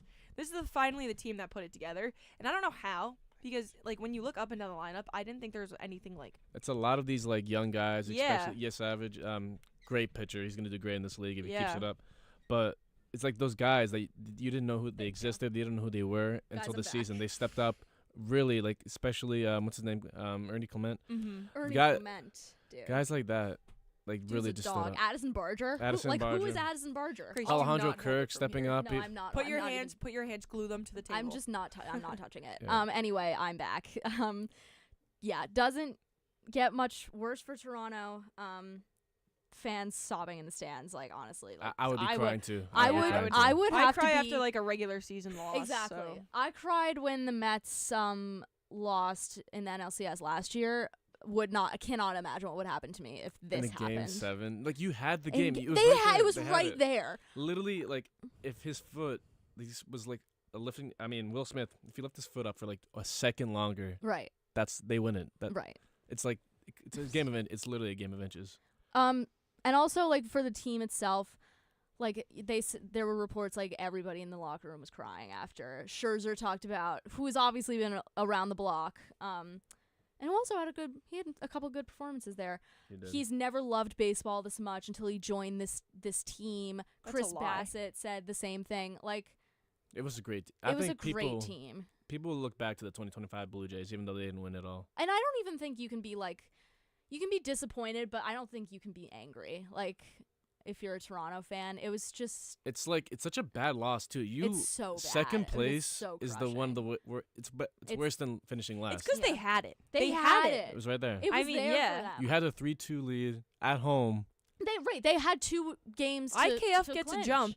and it's No, a tie game. his base running was really bad. You saw Yeah. how far he wasn't even leading. No, and he should have slid head first, is what people were saying. As Yeah, well. he should have. Yeah. But back to your point, like game of inches, that play, like who's the is Rose the catchers for the Dodgers? Who's the Dodgers catcher? Will Smith. Oh, Will Smith. Duh. His toe came off the bag. Yeah. It did. Or the plate, and then And then it went went back down. It was Yeah. like outrageous. it's this close. Outrageous. 'Cause I've that's seen what the some Blue Jays people saying that he challenged. was safe. I'm like, He wasn't wasn't. safe. He was I clearly was safe. I He was was hoping safe. that he was safe, but he was not safe. Yeah. Like that is a you good. it's a fact. I feel like can't- people you are saying like, cannot- no, it's yeah, that's controversial. I'm like, ridiculous. it's not controversial. not- like It's that. not at all He got- controversial. But like when you're watching that, you're like, okay, obviously he was out, and then you watch the zoom in, and you're like, oh, the foot came off the plate. Yeah. And But it then, went but back. then like, It went yeah, back. there was a moment of panic there. Like if you're a Dodgers fan, like, oh my God, is he safe? No, but Imagine it was like back in the 90s or 80s, like in a moment like that. yeah, Like you can't go back to replay, and his Yeah. foot did lift up for longer. Like, yeah. I feel like that would have been heartbreaking for you. exactly. But I also feel like on the topic of replay, I'm low-key a replay hater. I think if the naked eye can't like detect the difference, Well, it's for like those plays that maybe it's different in baseball. it's so different in Yeah. baseball. Yeah, because like there's a lot of moments that like, oh yeah, he's in hindsight he's obviously so out or so safe. Why would you call that ahead Right. of time? It's a thing when you have to like zoom in to get like the like a Like tiny that's different. You're right. pixelated, and I'm like, Well, that's also similar in tennis. Like and conclusive Hawkeye evidence has is to- such like a right, there's not enough to turn it over. yeah. That's I like- like that rule. I like that. I rule. like it, but it's also like so different from thing to thing. It's also But- it's a good rule, but it's also circumstantial. It's It is so very it's circumstantial. Like very who's dependent. gonna say what's conclusive and what's Exactly. not? It's all up to the ref at Yeah. that moment. or Um, ump. All right, we have to go to another break. We're gonna have some more baseball talk later when we talk about free agency, 'cause that's obviously on everybody's mind now that the the actual season is over. But when we come back from a quick break, we got a little NBA talk, Knicks, maybe a little bit of Nets too. We'll be right back.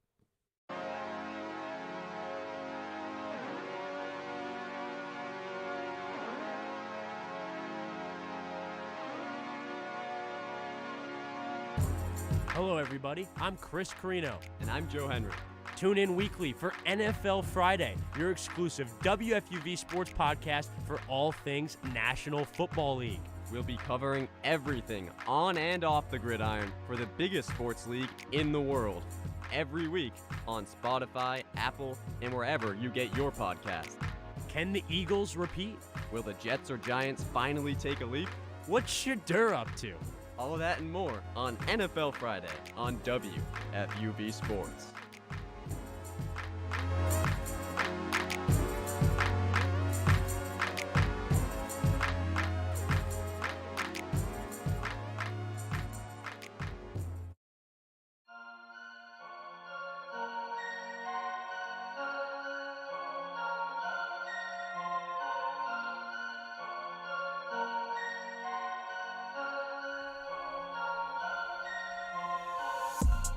Want to be part of the Ramley? It all starts here.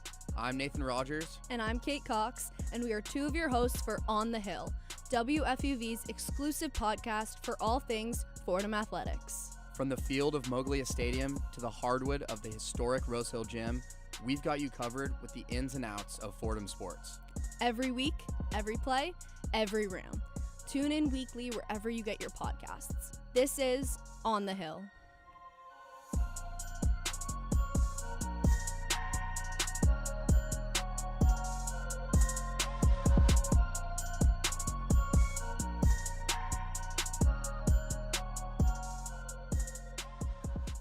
Alrighty, we are back once again. It's time to take it to the hardwood, talk a little basketball. If you want to call in and share your thoughts on anything at all, doesn't have to be whatever we're talking about at the moment, 718-817-2750. But let's start at MSG, Lydia's favorite place. What? That just awoke her. The New York Knicks, 5-3 to start the season. Perfect 5-0 at MSG so far. That can't happen. They're taking So- the Rangers wins. It's not fair. Yeah, there was like a We're graphic. starting conspiracy, yeah. There was a graphic. Yeah, you saw the graphic, like it was like 5-0, and then it's like next to the Rangers, and it's so depressing. 5-1. It's not fair. Share with the class. Jeez. You guys just got to take it. I mean, we'll get into that and more in Well, see, and it NHL always comes back to segment NHL. Yeah, next. Sophia, you get that? Another NHL section. Everything goes back to but, NHL. They're a perfect 5-0 to MSG so far. Good start to the year, I'd say. Luis, you had some thoughts, but I'd say pretty solid so far. Just giving it the eye test, the first thing I noticed, I was watching the season opener for the Knicks against the Cavs. You can tell it's a new team, even though it's the same roster. Yeah. For the most part, you see guys like just moving off ball. You know, JB's not only having the ball in his hands. It's like so different. I love Mike Brown so far. He's been doing great, and it's really a dynamic offense for once. Because when you have so many weapons with Mikal Bridges, Cat, JB, OG, now you have Jordan Clarkson. You have all these guys to work with, and you're using your bench. And this is a New York team. Because, you know, Tibbs kind of, even though he was great for us, he kind of brought them to the point where they needed to be at the point to get to the Eastern Conference Finals. There was nothing more that Tibbs had to give. Yeah, at some point you have to part ways because, you know, you're not going to go all the way with him. It's kind of like, I forgot the name of the coach for the Bulls in the 90s. They needed Phil Jackson because he was going to be the guy that took them over the hump and, like, led them to win the finals. And I think Mike Brown is going to be the guy. The East is wide open for them, and this should be their year to make it to the finals and hopefully win it all. Yeah, my biggest complaint about, like, the Knicks during their playoff run last year and ultimately during the regular season, it's like Brunson, like, didn't pass the ball. No. It was all Brunson. So if Brunson has a bad game, everyone has a bad game. And with like, mentioning the Knicks' offensive weapons, like, you have Cat, you have Mitch, if he stays healthy, which is a key to the next season, obviously. You have Bridges, OG. Like, you have all these guys. There's no reason, as good as Brunson is, there's no reason for him to need to score 30 to 40 night in, night out for the Knicks to have a chance to win. Like, it's too good of a roster. And that's what I felt happened kind of, like, in the Pacers series. It's like, it's like if, like, Brunson had a couple, like, bad games in that series where he just turning over the ball. Exactly. Because you're doing too much. Like, you have to trust your teammates more. And that's kind of where, like, it's the same thing. Like, oh, I didn't even mention Josh Hart, who has had. No, he's not a good. He's a good defensive guy. Yeah, he hasn't had the best start to the season, but that's not really like a guy who's, you're right, like super explosive offensively. But I just think like it's the same thing. Like Tibbs like didn't manage their minutes well. Like, you know, Brunson's playing 45 a night, like things like that. And while obviously these guys are still playing a lot, if you can spread out the floor and get like more of these guys going, like I think Cat had a rough like start to the season. Like his production wasn't where it should be, but he's gone back to things. So I think like this Knicks team, it's a really exciting team. Like if you can call Knicks fans bandwagoners, because I mean the Knicks haven't won since like 1970. The 70s. I would consider myself a Knicks bandwagon fan, quote unquote. I feel like there are a lot of bandwagons though. I would include that in me. I just like I'm not like the biggest NBA fan, but in the last year, maybe it's just because I pay for Gotham Sports too. But like I've been watching a lot more Knicks games. Like I watched the game against the Timberwolves. Who it was sad to see Dante was in like the nose mask. Yeah. You can tough. tell he wants to be back on the team. Yeah, I mean that was a good trade. Don't get me wrong. But like, imagine they could pick him up when he's a free agent. That would be awesome, honestly. It's like that. If Dante's like your first guy off the bench too. But yeah, he'd be a great six man. Then you can move Deuce down further, and then he'd be like so much more deeper just with Dante. That would be like the Knicks. I feel like the past couple years, like other than like Brunson, relying on Brunson, like they just haven't had much depth. They haven't. So it's like one injury away, one from need more centers. Yeah. So that's a big problem. I mean, the East is wide open though. That's the thing. It is. Like Pacers are injured. Celtics. Everyone's injured. It's like we were talking about in NFL. If ever there's a year to capitalize on like a weaker division or conference rather, like this is the year for the Knicks. I mean, we were reading like a Reddit thread before this, and it's like, oh, who's gonna stop the Knicks from winning the championships? And then the people were like, the Knicks are gonna stop the Knicks from winning a championship. That's the truth. Yeah, my next thing was actually gonna be like, who's their biggest obstacle in the East? Let me not touch the mic. Like the Pistons. The Pistons. That's right. The Magic. That's it. But are you like? Do you think that they are better? I don't think they're better, and also the Cavs. I forgot to mention them. And we didn't sweep the Pistons, but it was a pretty definitive series. That was a tough. It was tough. It was tough. It was pretty close, but like the games were close, but the final. Yeah. Series wasn't. Yeah, I don't know. It's really the Knicks are their biggest enemy. If they just play up to like an average game, they can easily take the East, easily get down to the finals because there's no competition right now. Right. You have the Sixers who are like, they're the Sixers. You know, trust the process. They're 7-2 right now, being led by VJ Edgecombe, which he's doing great, by the way. I don't know. It's like it's too good to be true, and I feel like they're gonna mess it up. I do feel like something's gonna happen where like a random team comes out of the East and is like really good, and then it's like, Honestly, let me look at the standings right now. Like, I got it up on in the East. It's Pistons, Bulls, Cavs, Bucks, Knicks, 76ers, Heat, Raptors. And then that. do you guys mind if I go on a tangent about the Bulls? I was gonna ask, like, what do you think the Bulls are any competition? The Bulls are so back. I had no faith. I thought this was gonna be another season of mediocrity, making the play-in, just barely in the 10th seed, with like a win at the end of the season, just to like barely sneak in. But this team is finally the team I've been dreaming about. Josh Giddey, after signing that big extension, he's proving he deserved it. 22 points, 9 rebounds, 9.8 assists. He's about to average a triple-double. And he's like the first player since Michael Jordan to have 2 games back-to-back with a triple-double. Wow. So, yeah, we beat the Knicks in the first NBA group stage tournament. I don't even know what it is anymore. Matas is turning out. He had a great rookie season. Now he's just – I just love the Bulls. Kobe White, too. It's perfect. And Vooch, he's been getting back into the form. He's the old Vooch from, like, the Magic days. I'm seeing, like, he's getting into form there. I don't know. I'm very 7-2, second in the division. I mean, second in the conference. I think they're not going to do it. They're not going to hold it for the whole season, but they're going to be like a 6 seed or something like that. There you go. Something to complain about. Yeah, honestly, we hear so many Nets rants that I was like, when you were like, can I go on a Bulls rant? I'm like, yeah, the Bulls are like... it's refreshing. Yeah, we never hear about the Bulls around. I don't want to hear about the... Wait, where's... I got so many tabs open. I don't want to hear about the 1-8 Brooklyn Nets. Yeah, I almost texted... I was telling you, actually, I almost texted Kurt to ask, like, what should we talk about for the Nets? Kurt, you're watching. And call in. I think Kurt actually might be watching. Kurt, call in. Yeah, Please, Kurt. Let's hit Kurt.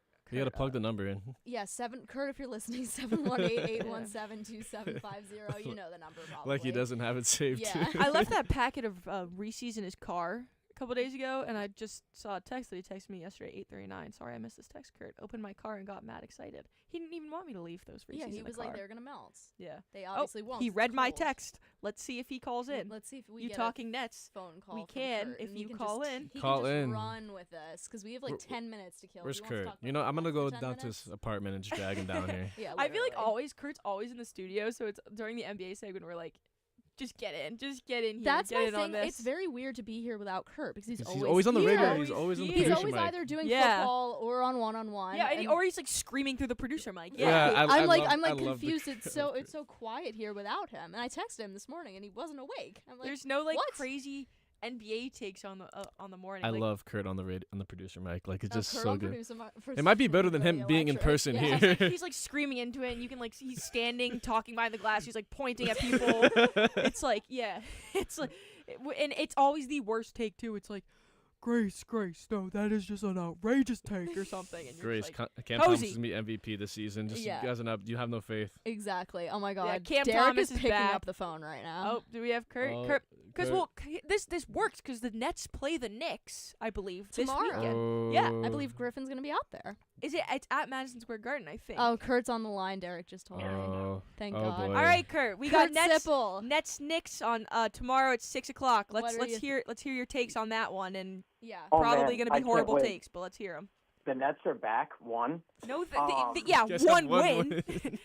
Kurt, hold One on. win. I don't You know lose if to you've the been Pistons listening, yesterday. but the reason we wanted you here is because Luis just said, "Can I go on a rant about the 6-2 Chicago Bulls?" And we were like, "Of course," because we hear rants from nothing you about the every Bulls. weekend about the 1-8 Brooklyn Nets and how they're so back. So I'm so glad to have are so someone be back. able to talk about a winning team, not a losing team. Anyways, go on. You have the floor. Listen, I mean, it's going to be tough. It's a rebuilding year. This is going to be a squad Then how are you that back? no one Then really expected to be that great. But listen, You're I think not. that You're they not. have You're not back, dude. This is just It's rage over. baiting us. Hold on. Continue. I'm not saying You that can hang the- up the phone at any time. not saying that the Nets are fully back. But listen, You just said that. You just said we're Someone so can back. What? I know. Someone can have some kind of hope. There has to be things that change, and there has to be real change. One thing is, when you listen to MPJ Jordy should be able to Fernandez's gamble on press himself. conferences, when you listen to Jordy Fernandez's press conferences, they talk about the effort that they're putting in and that there is such a lack of effort from the Nets right now on defense. The Nets are ranked the last team in all of defense in the entire NBA. And that is not something that a team that is led by Nick Claxton, who has been, I think, third in DPOY voting before, someone that could defend the center position very well, another person like Day'Ron Sharpe who has been progressing and has been a big body for the Nets for a long time, who has been a pretty great defender. I mean, Cam Thomas is out for another 3 to 4 weeks, so that's going to be difficult. Michael Porter Jr., he's been doing a pretty good job at scoring the rock. Someone else doing that, too, is Noah Clowney, who is taking a very big leap. He had 19 points last night. Michael Porter Jr. had 28. But look up and down this roster. They should be better defensively. Terrence Mann is a big body who has been better defensively over a little bit of time. I'm getting looks from my roommate right now as he woke up and heard me talking about the Brooklyn Nets. Is it Henry? Hi, Henry. No, it's David. Hi, David. I was just saying, get Henry on the Is line. that Coach? It is Coach. Coach. I miss Coach. But wait, Kurt, do you want to tell us how you have a Knicks poster in your apartment? Oh, boy. If you want me to say this on air, the Knicks poster is covering up a hole that Henry put on the wall. So Oh. that's a different story. Naturally. If it was up to me, it would be the Giants poster that is currently sitting in my closet right now. Oh, put that up, Kurt. We're back. I would like Kinda. to. It's a pretty Yeah, we thick have one more poster. win than the Nets. Yeah. But the Nets should be better defensively. I think it's going to take a lot more effort for the team. This is a pretty much brand new squad. I mean, everyone is look up and down the roster. They might not have been there last year. I mean, Tyrese Martin was, Day'Ron Sharpe was, Jalen Wilson was. But, like, these guys aren't guys that you look at and you're like, oh, my God, they jump off the stat sheet. But last season they did do some good stuff. And the Nets were on a pretty good – the Nets Do you guys were make on, the plan? They did not make the plan because they traded everybody away. But So what if good they stuff had, did you do? Your GM got on the phone? Well, no, Sean Marks did that because he didn't want to make the plan, so they got a better draft pick. That is true. So you tanked. They did tank. It's illegal. I'm not saying. I think we should they get. did, I but think we they should were investigate them. outperforming- Yeah. They were outperforming Take the Nets picks expectations away. at that time. They were outperforming expectations at that time. Whose They were. expectations they outperforming? Is D'Angelo Everybody. Russell? They Oh, were he left. 20. No, he's They were not. like had a winning percent. Wait, hold on. I don't know what their record was, but they were 20 games and they were 20 and 11. Like, Kurt, are you celebrating 20 or something like that. being a lottery team? You think that's I'm an not accomplishment? celebrating a 500. lottery team. I'm not somebody that agrees with tanking. That is not something that I enjoy. I want to watch winning basketball. I don't enjoy tanking. I enjoy effort constantly. As Knicks fans on the phone, you guys understand tanking because you've been watching it for 40 years. Whoa. I don't know about The that Nets- one. CF Kurt. last year? You're gonna get a lot The of Nets people have upset. never had a championship, NBA championship. Uh-oh. I mean, they went to the finals sooner than the Knicks have, so it doesn't make a Great. difference. We're all losers here. Woo! Everybody It sucks. doesn't It's matter. like off by like Doesn't 3 matter. years. What? Well, actually, the Yankees I'm won just in saying. 09, so I'm just saying. if we're that talking while- lifetime, I'm saying the Nets are back. Yes, of course, it is a joke because I want to be positive about the team. Okay. I think that there's a lot more people to look at with this squad to show you that they should be a lot better than their record shows. This team, if you look at like the roster that they have in front of them, they should probably be maybe a play-in team, but it's difficult to do that, especially with the Eastern Conference that is so weak. They should be able to profit off of this right now. But look at what else is going on. All of their rookies are in the G League right now. That's Long just Island something that's been Nets. going on. I mean, I think there's a because they're not deeper- very good. I don't want to speculate. I don't think that's true. Nolan Traore just dropped 20 points, and in the G League. Danny Wolf dropped a double-double in their first games. I know I it get is the you. G League, but they still did it, so it doesn't make a difference. Kurt, it sounds like you're reaching here. I'm not reaching. One time I lit up There's my no JV reach. basketball game too, Kurt. I dropped like 20 points. Lydia, you're freshman dropping year. a triple single in JV basketball. Calm down. I mean, I was actually like, I never liked playing basketball that much because it always like cut into my ski time. But like when I did, I was pretty good at it. You're dropping some great lines today. Yeah. Cut into my So ski quotable. time. Yeah. So quotable. We're gonna I have some mean, great clips to cut. Like I later. said, head coach of No Game Fordham Intramurals. Technically a player as well. But We're so proud of you. Yeah, I mean, I'm just Player kinda, coach. I'm Bill just kind of Russell. disgusting. Player Yeah. Player The next player Bill coach, Russell. we don't I'll have put that up the shots anymore. pregame and postgame and at halftime, but Yeah. you won't see me on the court during the game. I'm not. I'm self-benching. Like, but Kurt, bless your heart, because when you talk about postgame press conferences, I'm one to be like, oh, the coach said they're trying hard in the postgame press conference, so it's okay. So I get the optimism, being like, your team just Jordy got shut Fernandez- out for the 4th time at MSG, but the coach said they tried really hard, so bless them. Jordy Fernandez isn't saying that this team is trying hard. That's the difference. I thought you said in the That's what- postgame that he was talking about effort. No. There's lack He's of saying there's effort. a lack of effort. Oh, not I saying don't think there's a Well, lack of that's- effort. I think there's a lack of effort. skill. There's guys also stink. a, No, I a think lack it's of a lack of culture effort. too. I think it's a lack of lack effort. of culture. That's a I don't know about the culture. Relocate the culture thing Brooklyn is- Nets. Go back to Jersey. Yeah, I don't think culture is a difficult one because you're still playing against every game I've been to this season, as well as I've looked at the scheduling. Like they're still playing in sold out arenas. People are still going to games. It's not a culture thing. Not the where Barclays fans Center. aren't going to watch. I'm not gonna lie, Where fans Kurt. aren't going to watch. When, What? when you go to a Nets game, can you tell it's a Nets game? It's soulless. It's Yeah, depressing. I mean the last game I was at against Least biased take. I'm not being biased. The last time I was at there with as a reporter, I mean, you could look at my tweets. I said, sounds like a lot of Sixer fans here. And then when the Nets started to go on a run, the Nets fans were starting to show out and really scream. I mean, it's not going to be super loud because it's never that 'Cause you have loud no in Barclays fans. Center. It's I all don't- I people don't who just agree like with can't the no afford fans MSG thing. tickets. Yes. I don't agree with the no fans thing just at all because it's just not true. It's 'cause They they're all wouldn't from have- Jersey. There wouldn't be a basketball team if they had no fans. That's I just mean, untrue. the Islanders don't have fans either, and like it's an empty barn. Guys, Well, the thing is, Stray, the Islanders, hello. The thing is, Yes, the Kurt. Islanders have 4 people in their stadium. The Nets have 17,000. So it doesn't. But make Why am sense I catching to a do stray that. here, The Kurt? Barclays Center I wasn't even being that mean to you. 17,000. It's maybe you and like 5 No, other people. The Barclays Center. No, it packs can, out. I can hand I'd you- be in It packs Kurt's out. side. I can hand Then you my I box will score. say, Lydia, I can hand you the my last box time score the from last time week. I went It to the says Barclays. 17,000 sold out. Yeah, I can because hand you but- my okay, box score. first of all, every team can say that they've sold out because if season ticket holders don't resell their tickets or scalpers don't resell their tickets, it's considered They sold don't out. They don't sell 17,000 season tickets. That's every seat in the entire arena. The Rangers have been sold out 18,006 the past couple games, and I look down and I see half the lower bowls empty because it's the corporate suites. I don't see half the lower bowl empty when I go to Oh, Nets games. I see please, because full. it's filled by the other team. I went to the Knicks game last year, and the Nets were legit getting You booed. went to Knicks. You went to Knicks where? MSG or Barclays Center? Barclays Center. It was all Knicks well, fans. You went to Knicks. Wait. You went Does to Knicks have a Knicks bigger at fandom? Barclays Center, and then you watched a Nets game. One, of course, it's going to be a lot of Knicks fans. Yeah, because it's just how it works. It's in New York City as So well. you're saying There the New going York to be Knicks are the better splits. team and the fans show yeah, up if better? they're No, both I'm in New saying York there's City, going to be why splits are of the fans. Knicks the team? I don't think that the Knicks are the team. I'm just. I'm saying, I gonna think side that with there's Kurt here. splits That the Nets do that pack people out. are going. I went do. to a I Nets mean, go Hornets to a game, Nets and I game, think there was people like go 10 to people games. there. I went to a meaningless Hornets, Detroit yeah. Pistons game at Barclays Center, and it was packed out. Detroit has a lot of fans. It was in this mostly area. Nets fans Not though. in New York There were some City, Detroit Lydia. fans, but there was mostly Nets. No, I've been to I'm a just handful saying. of games at the Barclays Center, and it's been pretty empty. That's Yeah. why I was there, because the tickets were $13.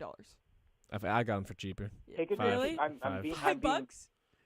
I'm being honest, but would you also like? Is that such a bad thing that the tickets are cheap and fans are able to go to games? I mean, No, I that's love how that. you I love No, that. it's I know. great, but That's like how you supply and cultivate a demand, it's deeper- because but your that's team how you stinks. cultivate a deeper fan base. Because fans are able to go to games, people are still able to. That's how go you get to- the European So, tourists if to you're go a to kid- games. If you're a kid, wait, I have That's a actually question. so If you're a true. All right, kid- Half the yeah, people one speak last English. one last point. One from last Kurt point, and here. then we're hanging up because we have to talk about Will That's Cooley. fine. That's fine. But Unless if you you're wanna a talk about Will kid Cooley. and your parents, this is an example, especially for when I was a kid. If you're a kid and your parents might not be able to afford a $200 Knicks ticket, but can afford a $75 or $50 Nets ticket, you become a Nets fan eventually because you're able to afford the games that you're able to go to, and it still provides a fun environment and a fun team to watch. The Nets have been in the playoffs more consistently in the early 2000s and 2010s than the Knicks have in a very long time. They are a very consistent basketball franchise. While they have gotten to their lows right now, they are at their lows right now. Things will start to pick up again. It's a historic thing. I'm just saying. That's how you cultivate a fan base. You could say they have no fans, but that is just an untrue statement. I can hand you all of my box scores from half of the games that I went to last season that all have sellouts on them. Thank you. And Yeah, have a great but show. let's see how many Okay, people we are in got- the other jersey. We have to wrap it up so we don't cut into NHL talk cut into time. NHL. All right. Thank you, Kurt, for calling in. Sorry we rage baited you a little bit. When we come back, we're taking it to the ice. Lydia and I are very excited for this segment. We'll talk a little NHL right after this break.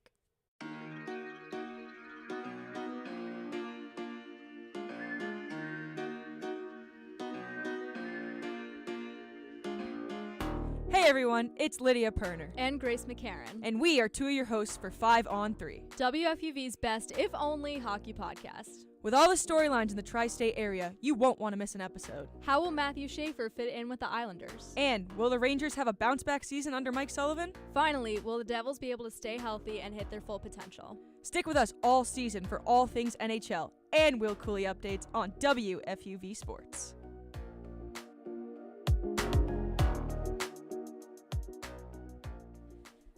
We are back.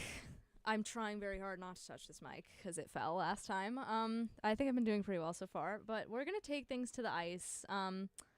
We have 28. They've been on the ice. We have 28. We've been on the ice. We've basically been on the ice, but now we're really on the ice. Now it's justified, yeah. We have 28 minutes of purely hockey talk on deck. I know everyone's really excited at home. I'm really excited. Lydia, the Rangers haven't won a game at home yet. All right, enough. What's there? Well, I'll preface and then I'll just hand it to you. There's 6-2 thus far. Is that after last night or 7-6-2? Okay.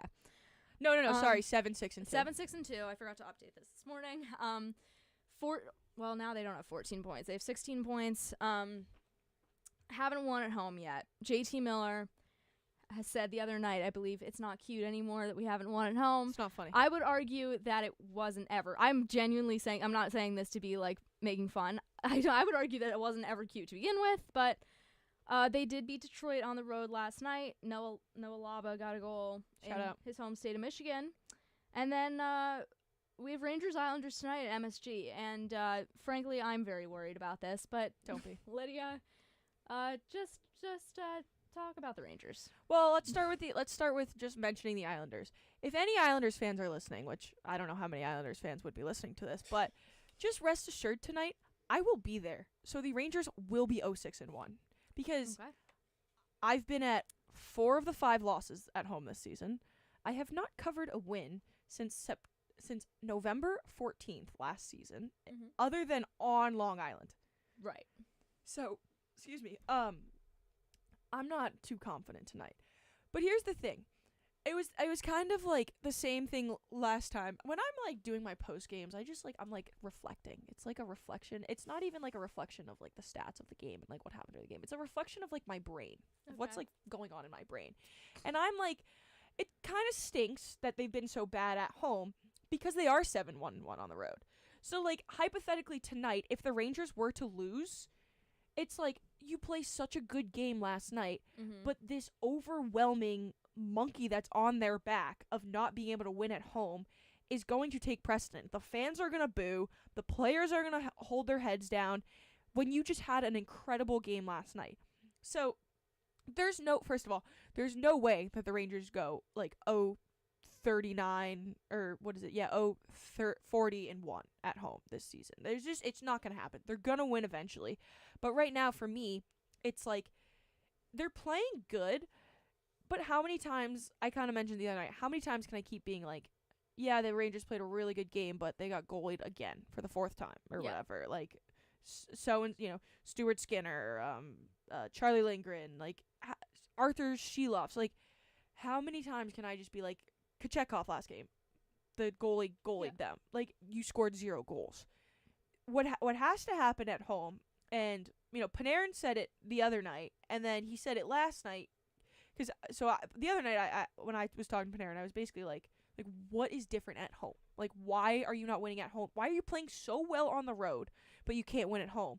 And he said to me, he was like, we just have to play simple at home. And as basic of an answer as that is, that's the truth.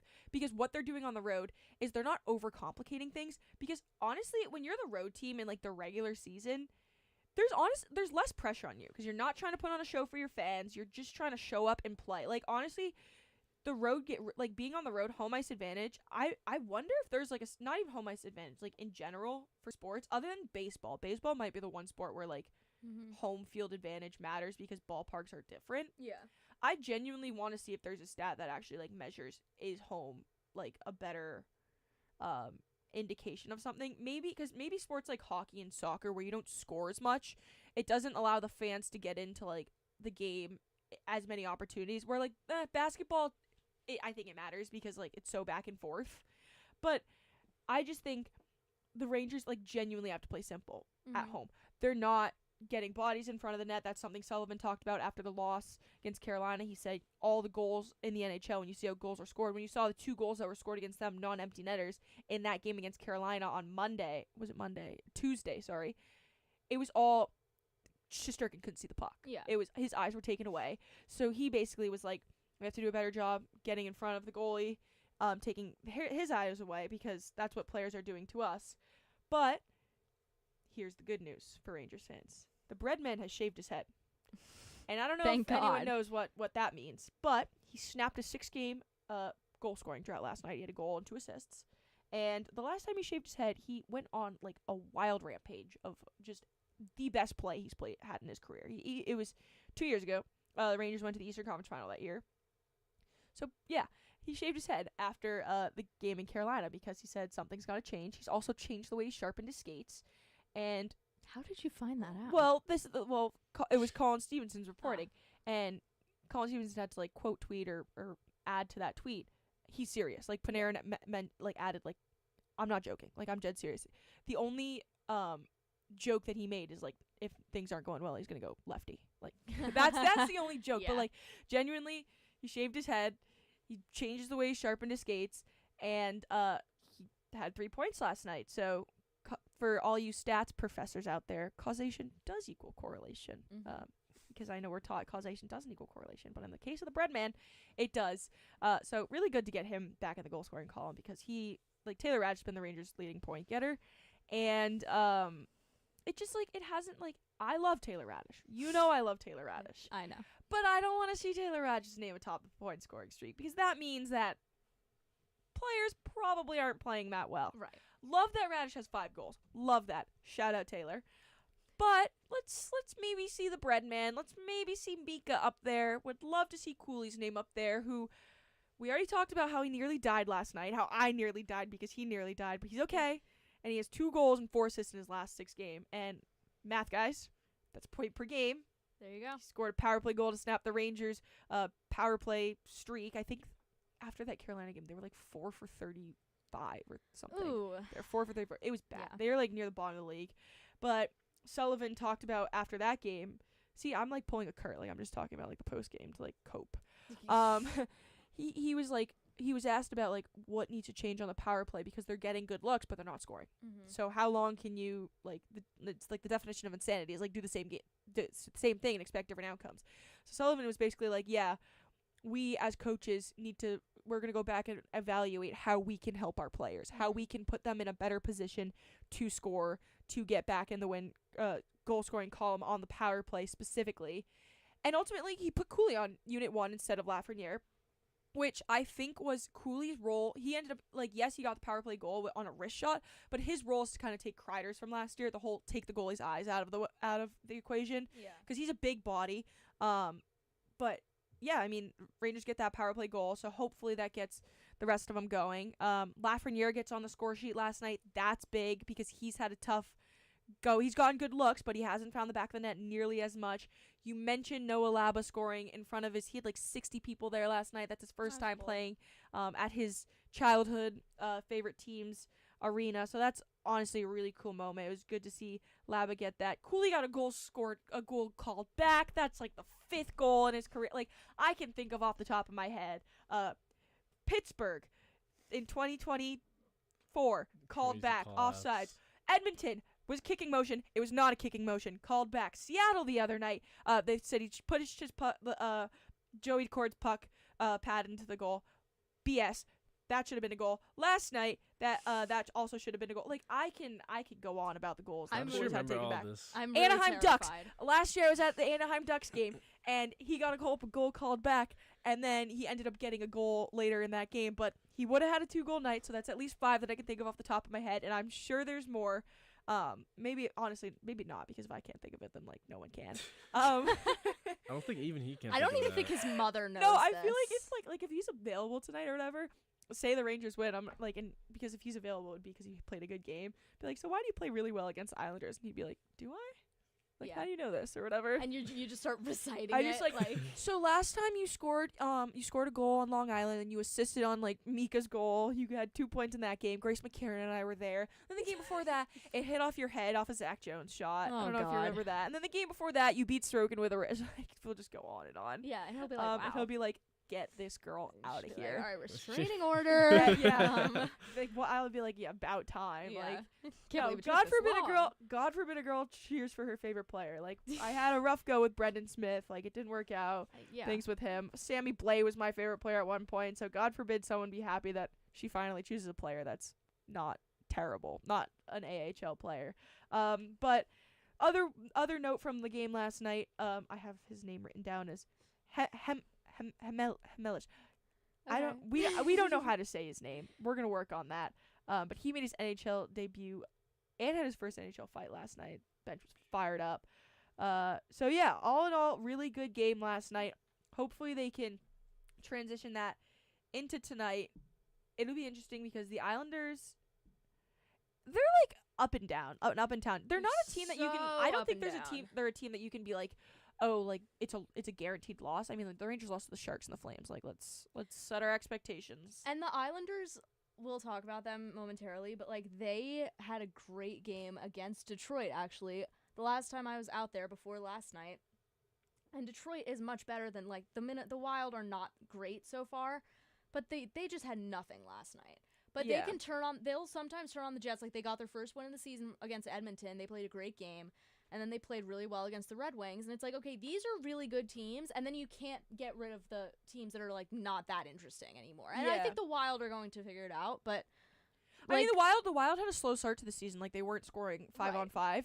But, like, that's a team. That's going to be, like, a team that gets into the playoffs. So, like, I wouldn't, like, honestly think too much into that game. But I do think, like, going to tonight, because obviously, like, the fact that the Rangers won last night is going to be thrown away from the fact that they haven't won at home. Yeah, absolutely. So the fans are going to be antsy, as they should, because they've seen 4 shutouts this season. Yeah. And the Minnesota game wasn't a shutout, but they scored 1 goal, and it was in the first minute of the game. Mm-hmm. So it's like fans are going to be on the edge of their seat tonight, and that's the thing that sucks. Like, yeah, you get booed after like you're 7-1 and 1 on the road, but you're getting booed at home. Like that can't happen. But the fans deserve to do that because they pay to see goals. Yeah. Like, and you're not seeing goals. So, I mean, that kind of solves, like, the question of, like, what's the goal horn? Is it goal or is it whoa? I think it's like, whoa, because it's like, whoa, the Rangers scored a goal at home? Oh, my gosh. Not like, oh, yeah, goal, like, whatever. Anyways, side tangent. Yeah, it'll be a good game tonight. I'm assuming Sorokin's playing for, who played last night? Riddick played last night. So I'm assuming it's going to be Sorokin versus Sturkin, because Quick played last night. Yeah. Too. So, 2 buddies will play against each other. That's wholesome. Always great. Always good.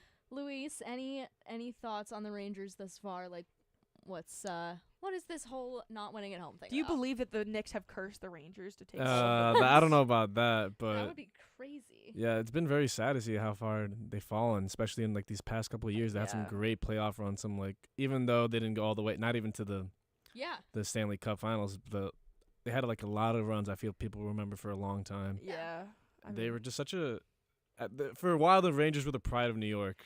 They were. It's always fun, like spring in New York when the Knicks and Rangers are both good, but like they never are both good at the same time. Yeah, like in recent memory. I mean, can you imagine the city last year, like when the Knicks went to the Eastern Conference Finals, which already had everybody losing their minds? Like if the Rangers had also went to New York would have been on fire. And I'm an Islanders fan, but that's like, honestly, that would have been cool. That's the fun part about being like a New Yorker, I think, in the sense like rooting for New York team, because I'm not a New Yorker, I'm from Massachusetts. But it's like, yeah, like people will bandwagon, but I don't even think it's bandwagoning. I think it's just like the energy in the city. You just want to like experience it too. Yeah. Like everyone is like buzzing and stuff. Like when, and I see this more as a big Rangers fan. Like of all the teams in New York, like major teams, the Rangers are like, aside from like the Islanders and Devils, the Rangers are by far the smallest team. Like fan base. Still a massive fan base with a lot of like a large following, but like if you ask most people like what are your teams, they'll be like big Knicks, Yankees, Giants fan. Yeah. But also like if I had to pick a hockey team, I'd choose the Rangers. Yeah. Like that type of thing. And then when like the Rangers are good, everyone kind of throws their support behind it because it's like you want to see like your city doing good, and because the Rangers have such like a passionate core base, it's like the same as the Knicks. The Knicks is just so much larger that the city's always kind of buzzing for the Knicks. Yeah. The city's always kind of buzzing like for the Yankees, but when the city buzzes for like the Rangers, you're kind of like not to like be cliche because it's in the song, but like you want to be a part of it. Yeah. Like you want to be a part of that community. Yeah.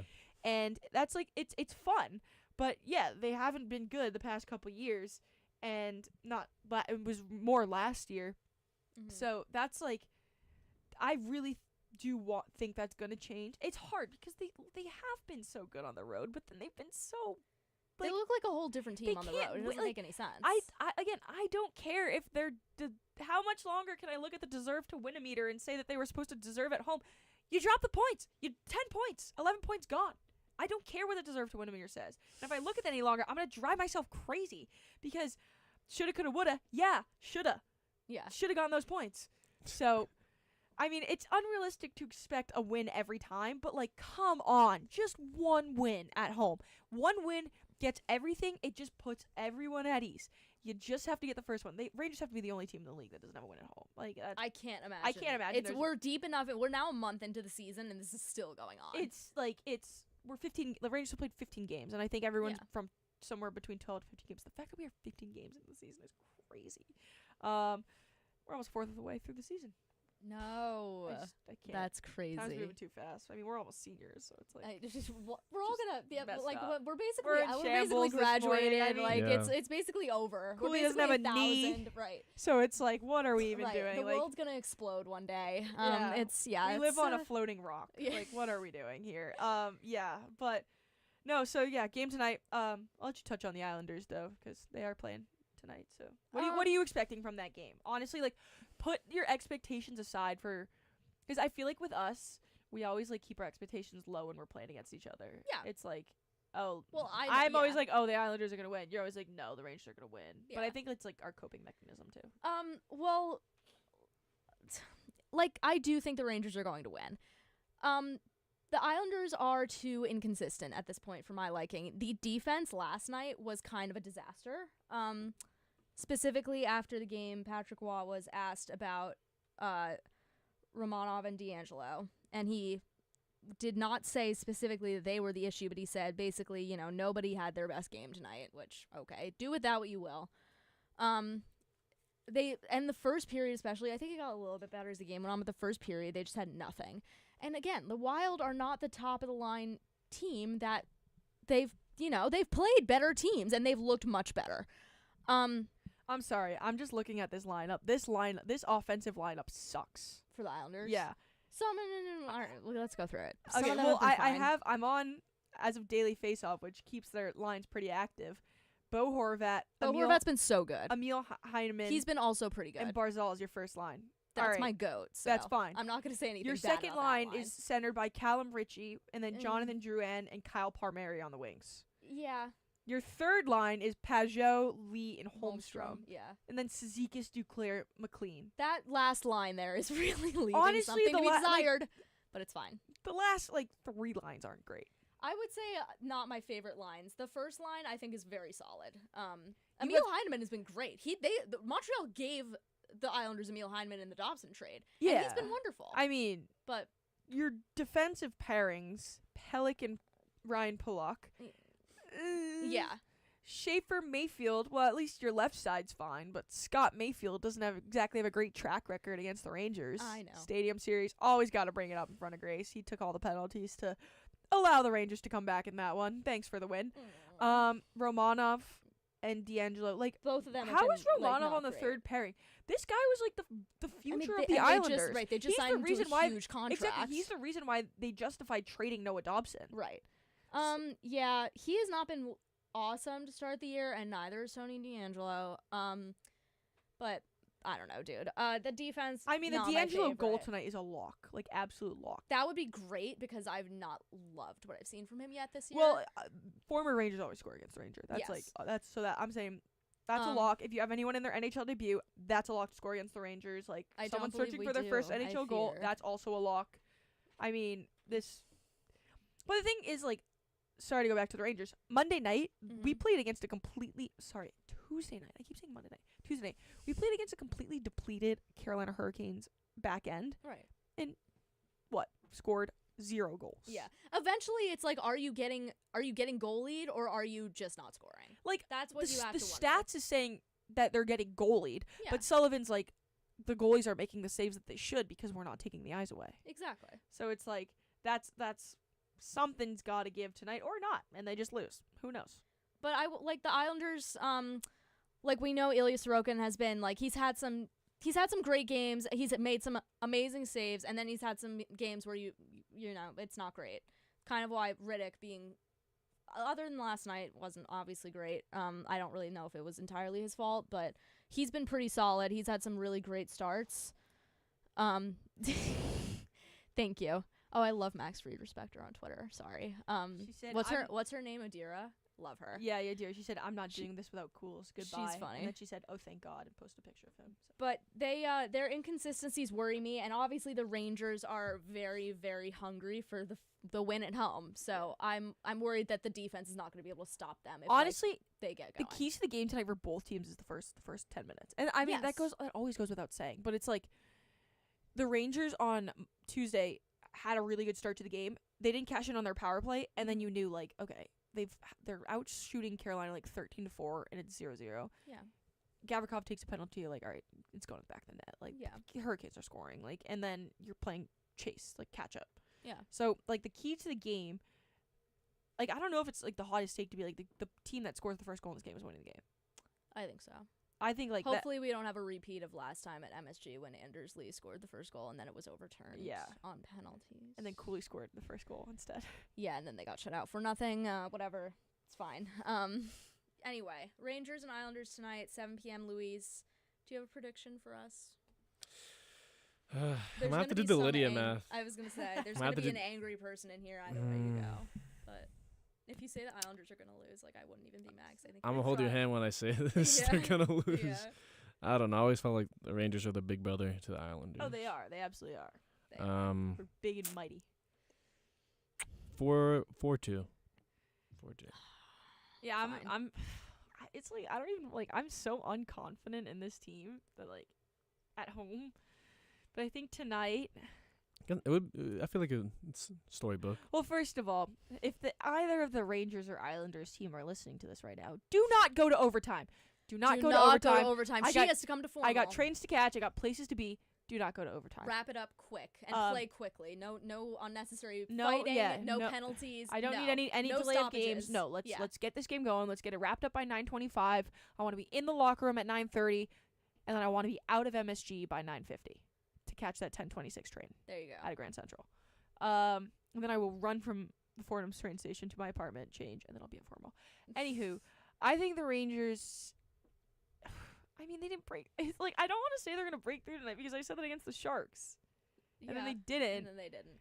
But like honestly, I think I'm not gonna give a score or game prediction. I think Mika's gonna get on the board tonight, and I do think Cooley's gonna get on the board tonight because he just Cooley's always does. Obviously going to get on the board tonight against the Islanders. I don't bet on sports. I would put money on a Will Cooley at least a point tonight. Yeah, like, I don't know what it is about the Islanders and the Red Wings.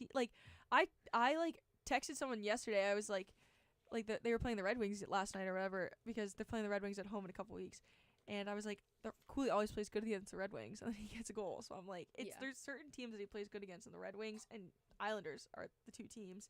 So we'll see what happens there. I think those two guys get on the board, and I think the power play puts one in. Whether that's the Mika goal or not, we'll see. But I don't want to say a score prediction because I need to see Igor's high glove get a little bit better before I feel like if I say a score prediction, I'll jinx it. But if I predicted, I would be predicting that the Rangers are going to win.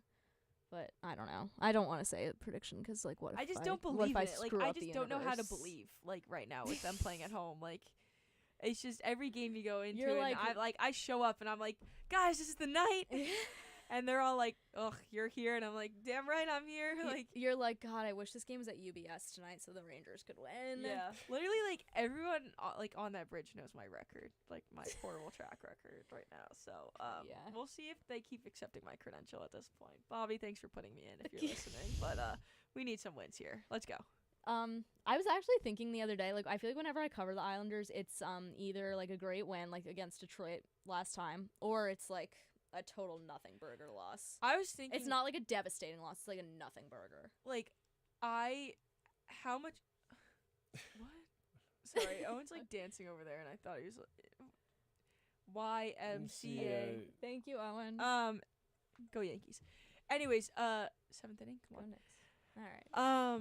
I like in post game videos. Like I'm always like after a loss, I'm like, all right, go up and put on your fake smile. Like Rangers lose, blah blah blah. Yeah. But like we're beat reporters, so we're supposed to be like impartial.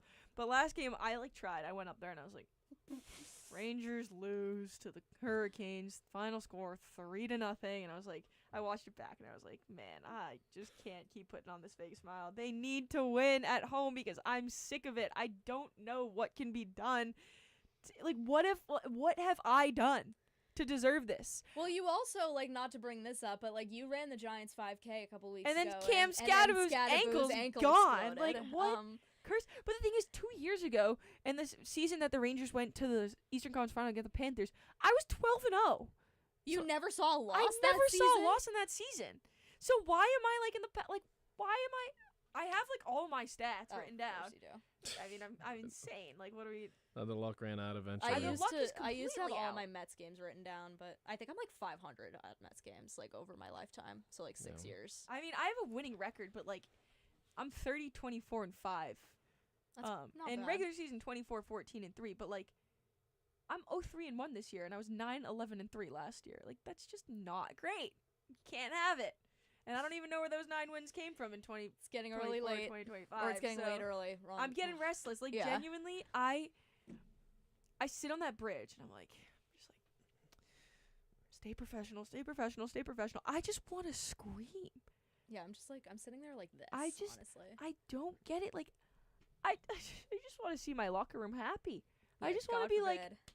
you guys won tonight. How'd you do it? Yeah. Congrats. But instead, I'm like, so you got shut out again at home. What are you going to do about it? Yeah. Like, the players are so sick of hearing that question, and I'm so sick of asking it, but, like, that's the job, right? And it's also, like, how many times can you ask the same thing? Like, last night when I know, you got to, like, slightly change the wording each time, and then you got to make sure you go to a player that's not going to, like, if you go to JT or Mika, you're, like, going to get snapped at. Right. Like, you have to figure out, Which like, is how do valid. I make this question, like, actually relevant to this game and not just, like, why did you guys look so bad tonight? Again, like, last yeah. night, I was, like, I wanted to be, like, why, defensively, why were you, they only had, like, 2 players available last night, but I wanted to be, like, why were you so bad defensively? Yeah. Obviously asking it in a better way, but, like, sometimes you You always got to ask, like, the impartial, like, what did you think of your team defense tonight? And then you're just wait for them to be, like, bad. Like, if Schaefer was available last night, I would have been, like, what felt different this time as opposed to, like, a couple of other blah blah blah. That's what I hit Panarin with. I was like, so what was different from this night to last night or to the road game? Because clearly something was different. Something was wrong. But anyway, well, let's just go quick roundtable. We have about a minute left. Luis, I'll start with you. What do you think of the new, like, the Rangers obviously under new leadership? Do you think that has shown through so far under Sullivan, or? I don't know. I feel like the team's really been lost ever since, the change of head coach position. It's kind of sad to see the bottom of the division. I don't know. It feels like they're lost, especially with this problem at home. It's showing, like, really, where do the Rangers go from here? Yeah. Well, I think, like, obviously, I mean, I agree. In the sense, like, Mike Sullivan has definitely squeezed more out of these players and, like, has done more as a head coach than Peter Laviolette did. But, like, he's coming up, like, after games and at home and being asked, like, what do you, like, how do you keep your, like, players level-headed? Yeah. And then it's, like, he's like, well, like, last game, I forget what he said specifically, but he was like, there's a lot of, like, things in like, I don't remember if he said like, not, he didn't say philosophy. I forget what it was. Like there's a lot of things about human nature, because this is what he was asked. He was asked about like if he thinks like human nature is like taking over the players' like mindsets, and like then reflecting on on their play, like not scoring, like the frustration, like is something like, why are we not winning when we're playing well? Like what's going on? Like those questions that are being asked.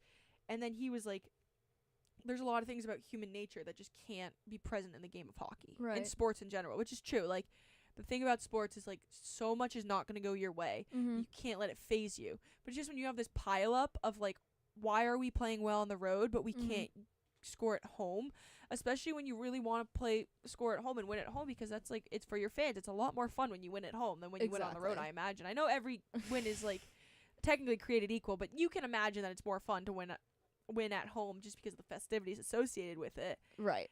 So it's like, you have to keep human nature separate from sports, and that's like what he's been telling his team. That's like, he's been active coaching in that sense. But yeah, now it's the players' turn. It's the players' turn to show up at home, have a good first 10 minutes, get a lead, get maybe 2-goal lead.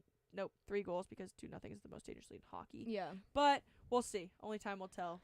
All right, we got to hit a quick break, and then we will be back to talk a little baseball free agency with Derek. He will be joining us. We'll be right back.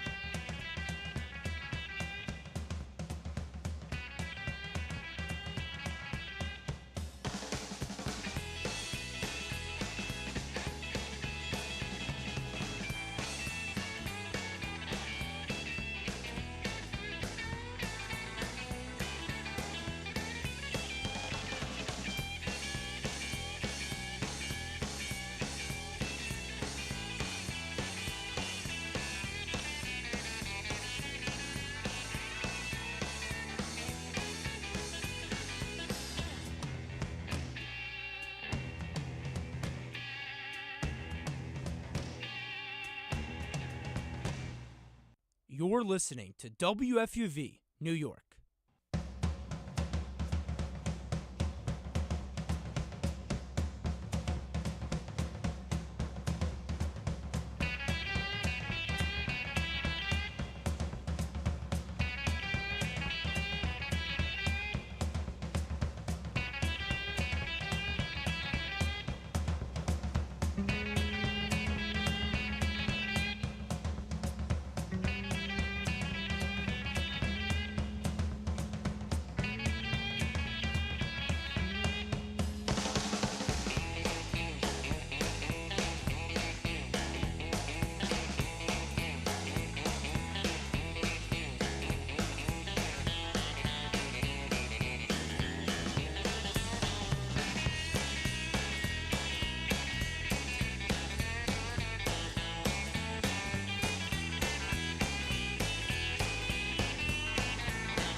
All right, we are back.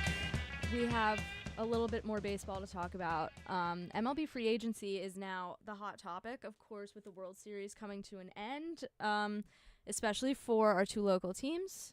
There's a lot of improvements to make, I think the word would be. We have Derek joining us. He was producing, but now he's going to talk some free agency with us. Derek, how are you? I'm so happy to be here. I'm I was having a great time producing, talking to some trainees, but I'm glad to be back, or I'm glad to be on the show now.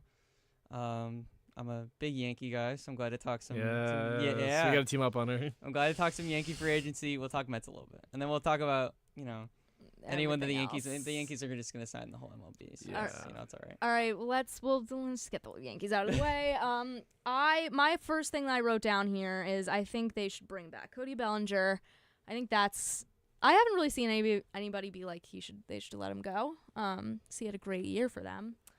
What do you guys think?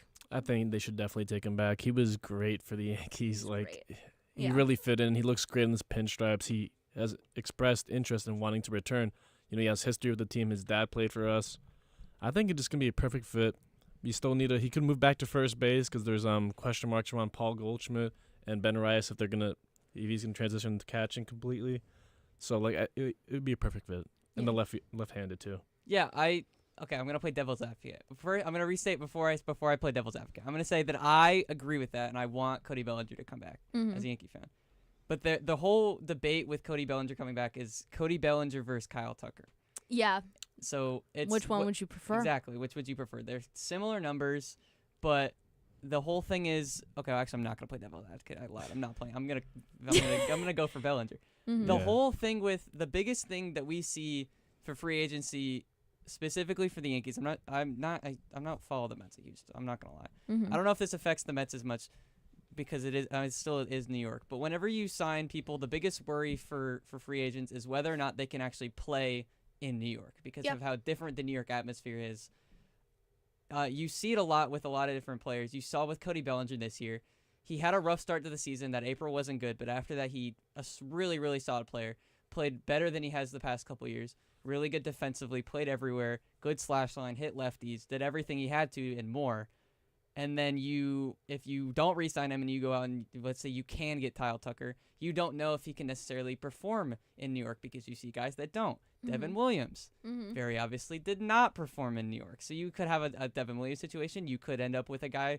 I mean, he's played in Houston and Chicago. He can play in big cities, but New York isn't like other big cities. So you just don't know if he can play in New York. So I think that's the biggest reason why, with the numbers being so similar and also Cody Bellinger having the better defensive, maybe not the better defensive numbers, but the better defensive versatility with him being able to play left, center, right, and first. Mm-hmm. I think that's the main reasons for Cody Bellinger. That's just my opinion. Like one thing about I feel like I don't want to completely rule him out because what happens? Cody signs with another team. Hopefully not, knocking on wood.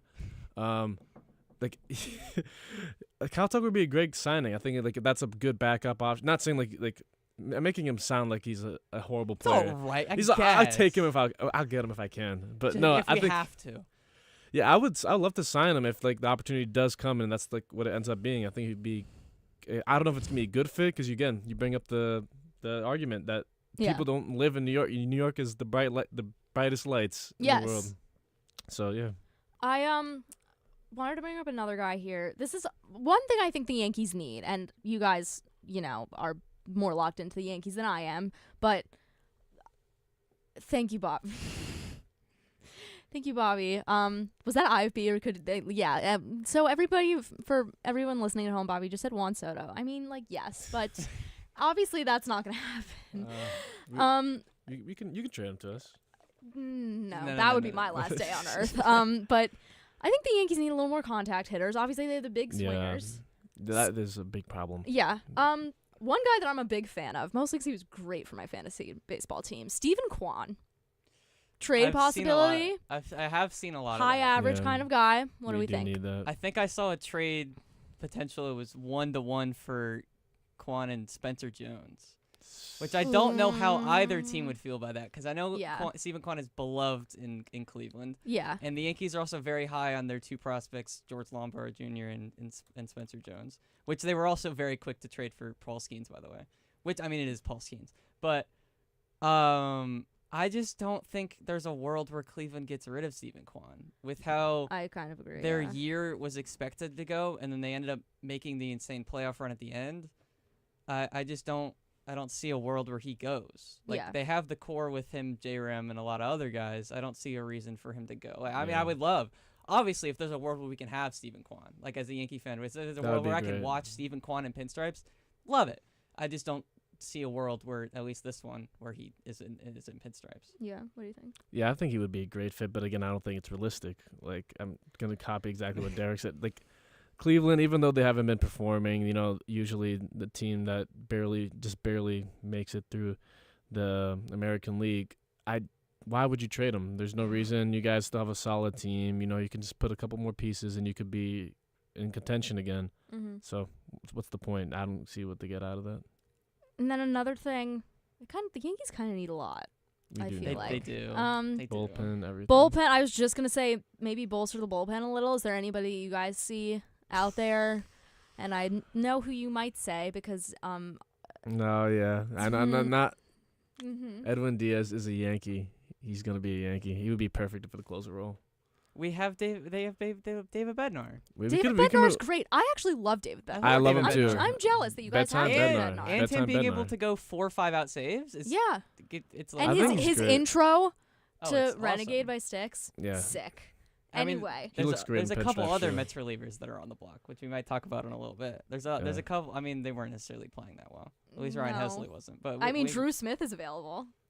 If you guys want Drew Smith, you can have him. The Mets don't. Anyway, bolster the bullpen. Obviously, we know Cole and Rodon will miss the start of 2026. Rodon with the elbow cleanup surgery. That was one of those things where they were like, oh, they're shaving like pieces. And I'm like, ugh, stop. But also Garrett Cole obviously still recovering. But are there any starters? Maybe not like top of the market ones. I don't feel like that's maybe what they'll pursue because we know how Hal is.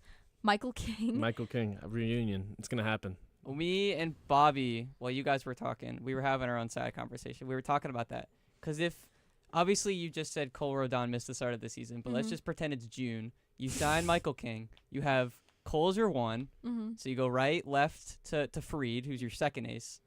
You have then right behind him, Michael King. Ooh, Michael, yeah, right. As your 3. Michael King is you your 3. think he's your 3? Interesting. He's my 3. Where's Schlittler fit in here? He's like That's true. He's behind Rodon, I think. You have 4. Your 4 is Rodon, by the way.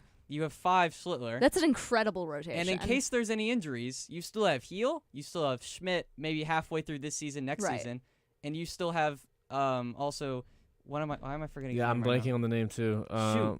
What?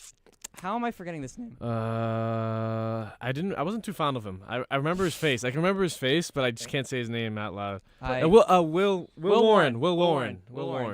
I don't know. He was very inconsistent. I'm a little worried about Will Warren. I don't know how I forgot Will Warren. He blew a few games for my fantasy baseball team. So Okay. Well, you started him when he pitched on the road.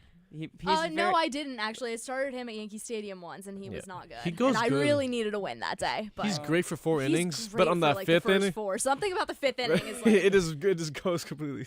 But yeah, anything. I feel like that covers most of the Yankee needs. We'll see what they do at first base, but the one worry I have for Yankees right now is they just offered Trent Grisham $22 million for a year.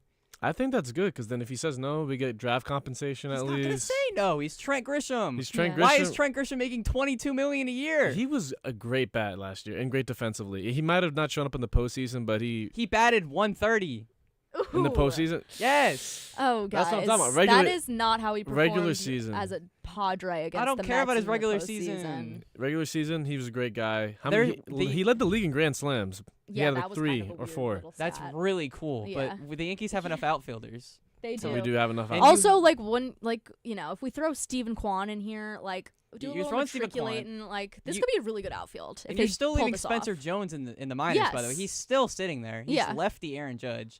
If you re-sign Belly, I you don't have think we either should rush Belly him, or though. Kyle Tucker. You have Judge still. Yeah. You have so many outfielders that Jason Dominguez. Jason Dominguez is He still hasn't forgot gotten about him. exactly like Yeah. everyone did. Yeah. He only had one Because at he's bat been- this he- entire I've been waiting postseason. for It him was to so be like bad. amazing. And his one at bat A was double. one of the last at bats of the Yankee playoffs, a double, and he made a big impact right at the end. Not a big impact. He 'cause had there an wasn't a lot- RBI. He there's had a- an RBI at there- the end. There wasn't a lot of impact to make, but yeah, we can move on to Mets now. And All right. Miss Met. Yeah, I guess we had to. All right. Yeah, I'm still really traumatized from the Mets. I'm not gonna lie. I'm not really ready to talk about it. But all right. How was the playoffs? Obviously, Pete Alonso and Edwin Diaz are both free agents. I would like them both to come back, but I don't think Pete's coming back. I am a little concerned that he's not going to. And honestly, I'm also concerned that Edwin Diaz isn't going to. Because I think he could, he's a He's a great guy, yeah. I was on nosebleeds last night. Yeah. with your roommate. Yeah. And she had a great shout out Emma. Shout out Emma. They had a great point saying that the Mets front office has disrespected Pete Alonso so many times by like giving him that I will give you a contract just because we want you back. Yeah. You know, the 2-year contract, and he's a franchise guy. I don't know why you guys are. He's very upset. Obviously, he said he wants to come back. I don't take him too seriously on that. Yeah. I don't know. It's just like a vibe I'm feeling when I see Pete Alonso, especially with the way it ended with his was it a 120 exit velo hit to line out? Yeah, his hardest hit ball of the entire season. And like he just had a that look that was one of the worst days ever. Not to continue. Yeah, he had a look on his face, and he was like, he couldn't believe it. And like that, I feel like that represents like what is going on with the front office. He just a look of like disbelief. Yeah, I mean, any team that would give him a long contract at this point, I think Pete would take. Well, maybe not any team, but with how the Mets have been doing him, and then also I just saw on Instagram today that the number 1 landing spot for Pete Alonso is the New York Yankees. So, if that does anything, you but guys won't be hearing from me anymore. I mean, that could be a game plan for the Yankees, but we're talking about the Mets now, so let's keep it away from the Yankees maybe a little bit. Yeah, I'm just gonna have a group chat of you, Kurt, and any other Mets fan. I'm just gonna send you the notification like when half it happens. of FUV. Half of FUV. I like might drop dead. Bradley, I'm just gonna. I'm just gonna drop dead. Just start sending him like Instagram posts of just like it's like him and the Photoshop thing. I would have to like take a leave of absence. I'm not gonna lie. If he became a Yankee, you should start faxing him. I'll be on fax. Send him on fax. I'll send him by pigeon. But besides those two guys that I personally would like back, I'm looking at Bo Bichette because I'm kind of finished with the Jeff McNeil time with the Mets. Sorry, Jeff. He's had his moments. He won the batting title in 2022. That feels like ages ago. So did DJ LeMahieu in 2020. Oh, exactly.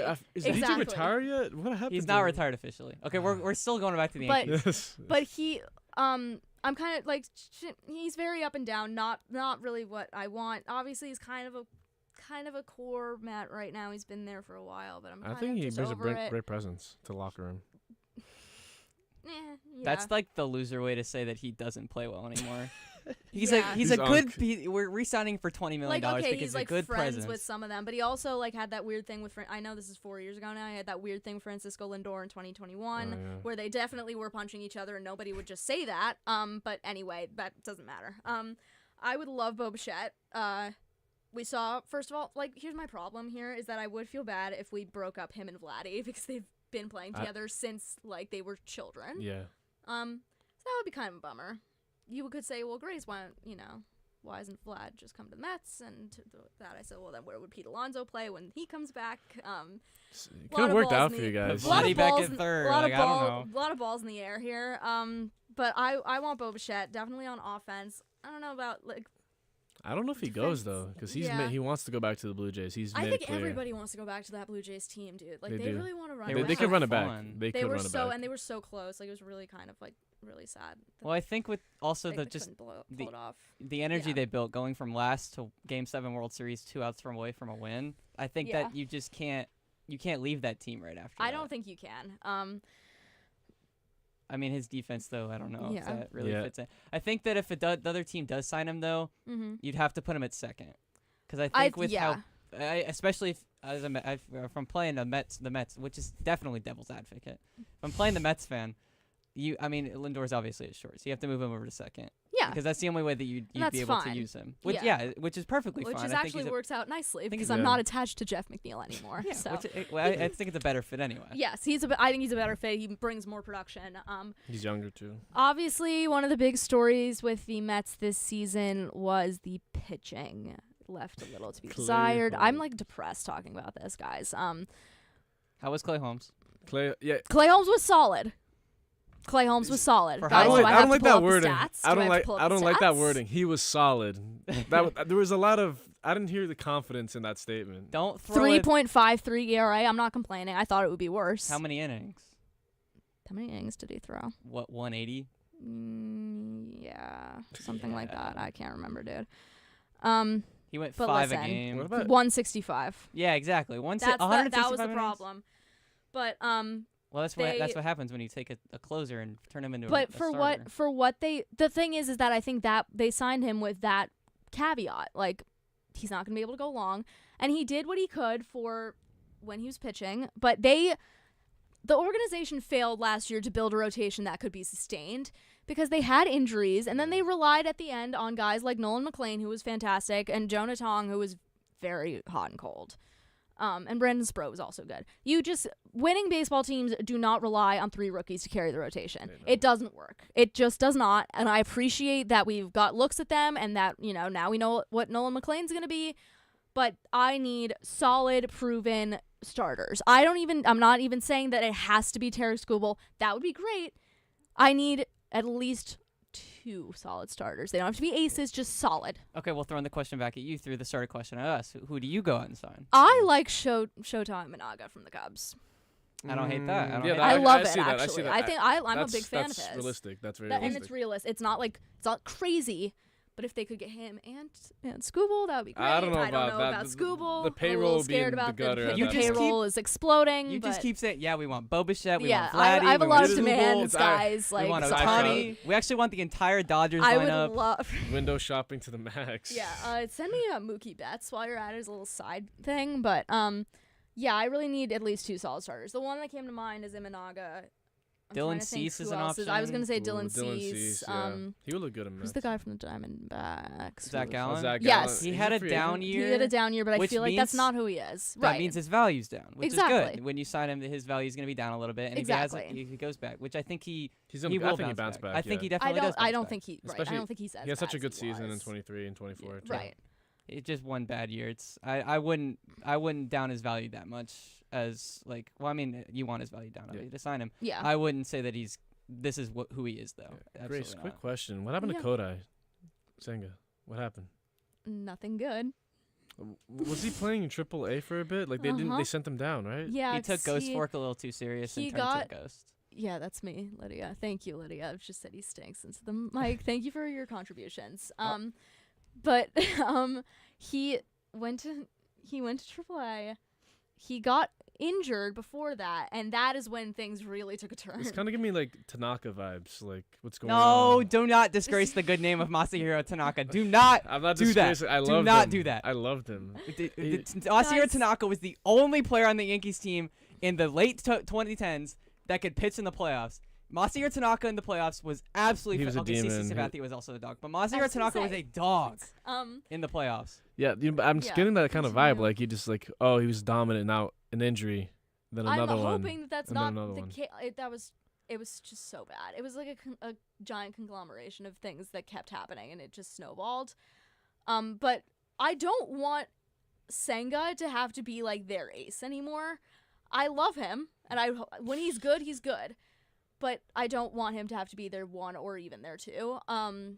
They need like not even a 2. I think he's a 2. I think he'd be a good 2 guy. Yeah, when he's healthy. I think best case scenario is your 3, because then you have 2 above him. You want 2 stars. That would be a dream rotation. That's the dream. That's what I'm saying. Like, get two starters who.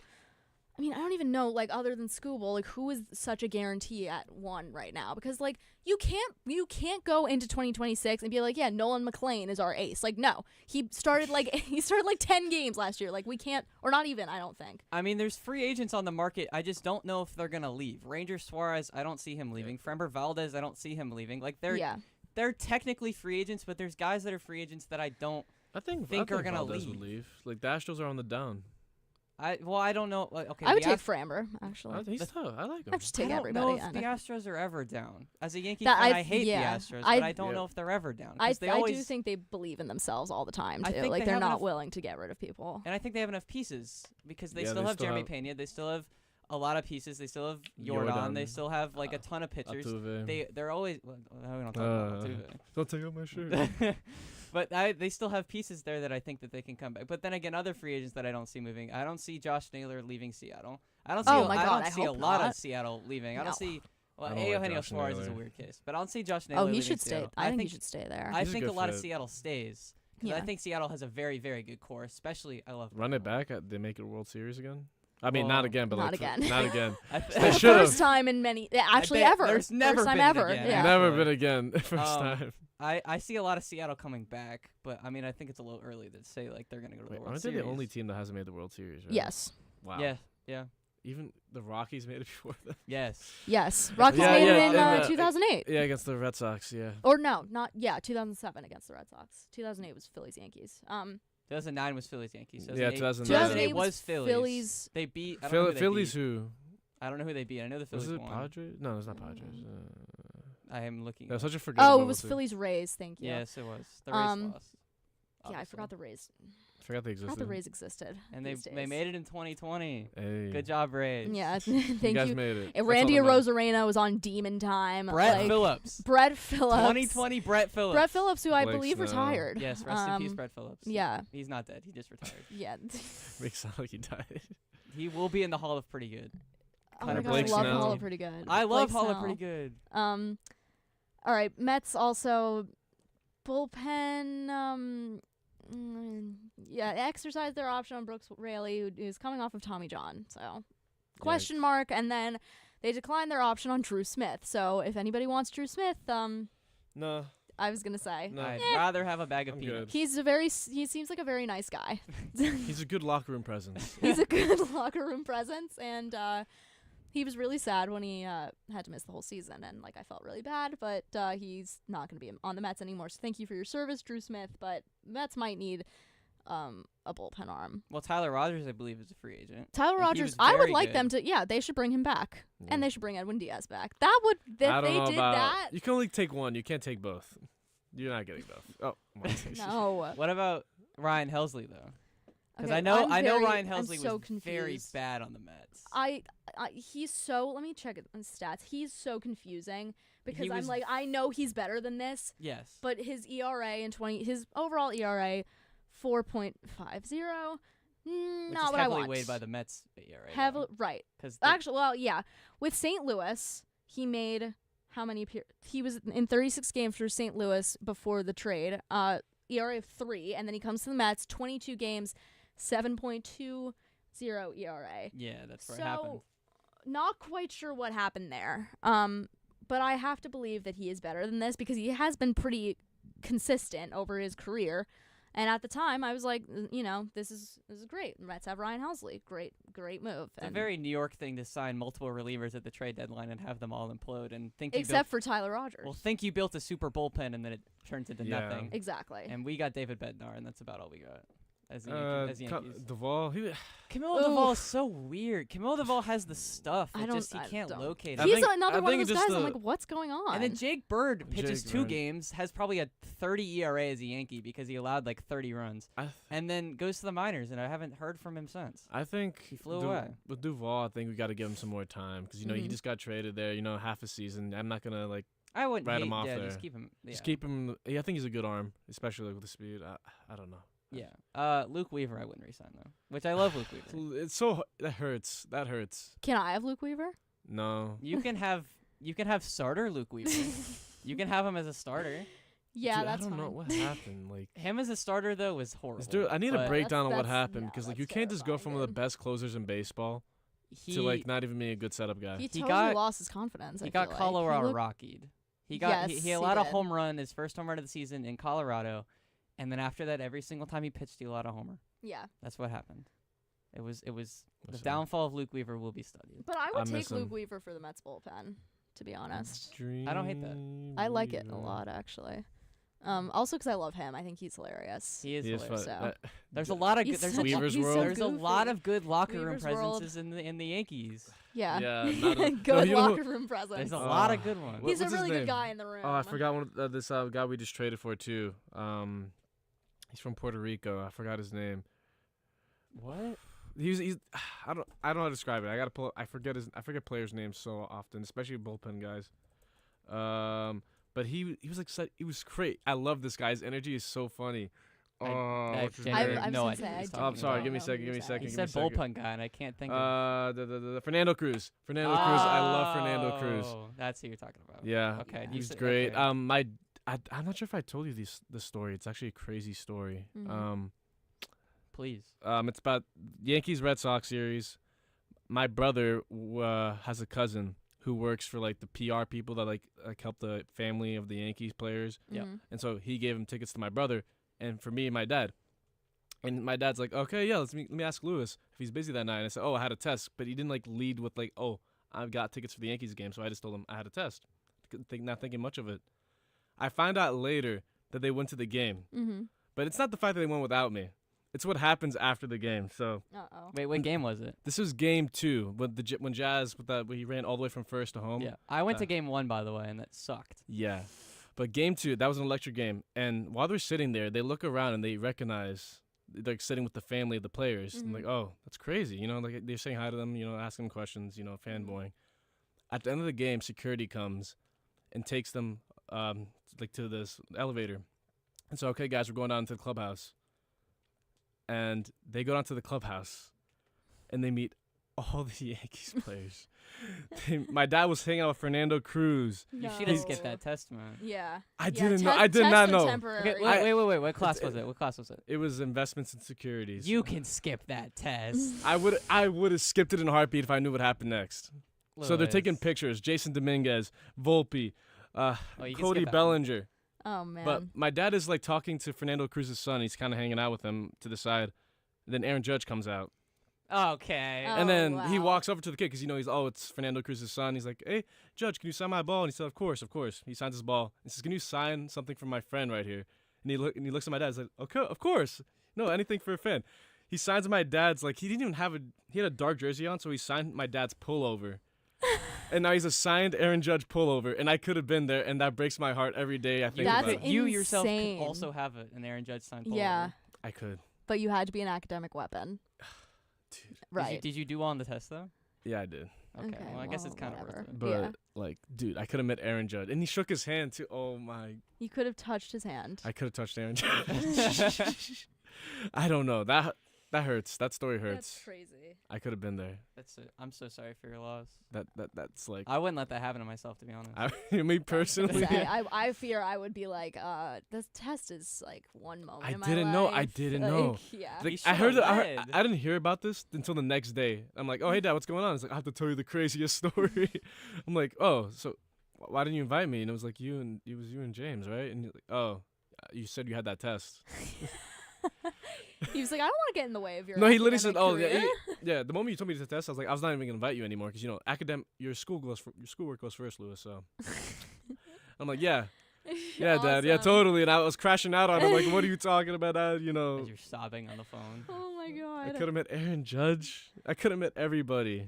All right. Do we want to? Let's quickly run through a couple of the other baseball teams, not Mets or Yankees. Derek, do you have any thoughts on some free agents? Okay, well, I have a couple free agents written down. Okay. Just hit the market today. Munetaka Murakami, Mm-hmm. who the Yankees have been talking to for like literally a couple years at this point. Plays first and third, big power bat. He's 45 days to talk to teams and negotiate a deal. So we'll see.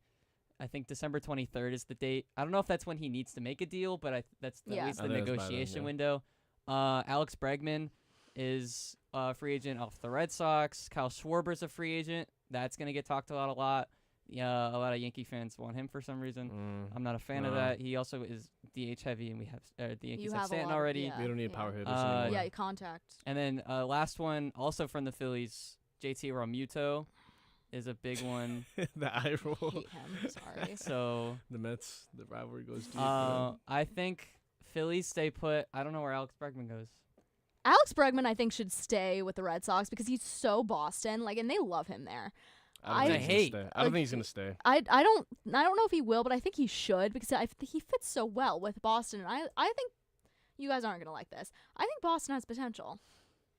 All right, we can end the segment now. We can end the segment. That's I think they have Lydia, potential. Lydia, mixed bag. You wanna come back? You can come back now. I just said the Red Sox have potential. No, they just got. I mean, with Roman Anthony, he got injured at the end. You know, they could have beaten us, I think, if they had. Oh, 100%. Yeah. Like, I'm not even being delusional. They would have beat us. But they're, like, talking about getting rid of Jarren Duran. Like, he's kind of on the way out, which is sad to see because he was, like, I felt like he was kind of the face of the team for a while. I really thought he was going to get traded. I thought, I heard a lot of rumors he was going to the Padres. I think that's still, especially during these upcoming winter meetings, like, he's definitely going to get shopped around. I don't know why they're trying to get rid of him because he's a great guy. The problem is the Padres just went all in on the trade deadline and traded away all of their prospects, and they have prospects. They have no. I don't know where he's gonna go. But one question I have for you guys, like, Murakami, where do you think he's going to go? Like, realistically, like, not saying, like, oh, he's going to the Yankees because I love the Yankees, but, like, realistically, what's the most likely Okay, team? I'm gonna say the Yankees, not because I'm a Yankee fan, but literally the Yankees have been talking to this man for years, and they've been like, and also there's been many quotes about him saying, obviously, a lot of Asian-born players, they want to go West Coast. It's closer to Asia, Korean-born players, Japanese-born players, they want to stay close, And at least also as the close as culture. they can. Exactly, The their culture is also very similar. But he's been quoted saying he would love to play for a West Coast team, but he also keeps the Yankees in mind. He's directly saying the Yankees. So I don't have to believe him because, like, what if that's a good, like, tactic? You're trying to, like, make the it Dodgers could bring the pay market more. up. It could bring the market up. But I think he plays first and third, and with the Yankees having holes, quote unquote, at first and third, which think by he'd the be great way, at third. Paul Goldschmidt I think is retiring. That's just my opinion. I think he will. That would be And on the high note, he had a decent season this year. Yeah, I think exactly. I just don't see a reason to play another season. But also, I'm not Paul Goldschmidt, so I wish I was. I Paul think he'd be Goldschmidt's great so at third, cool. though. I think he could definitely Then put play McMahon on the third. bench and then move Cody over to first. Jason. I and- wouldn't mind that at all. Jason at right or left? No, I like him more at right. I wouldn't mind that at all. But I think Murakami, I don't know where else he would.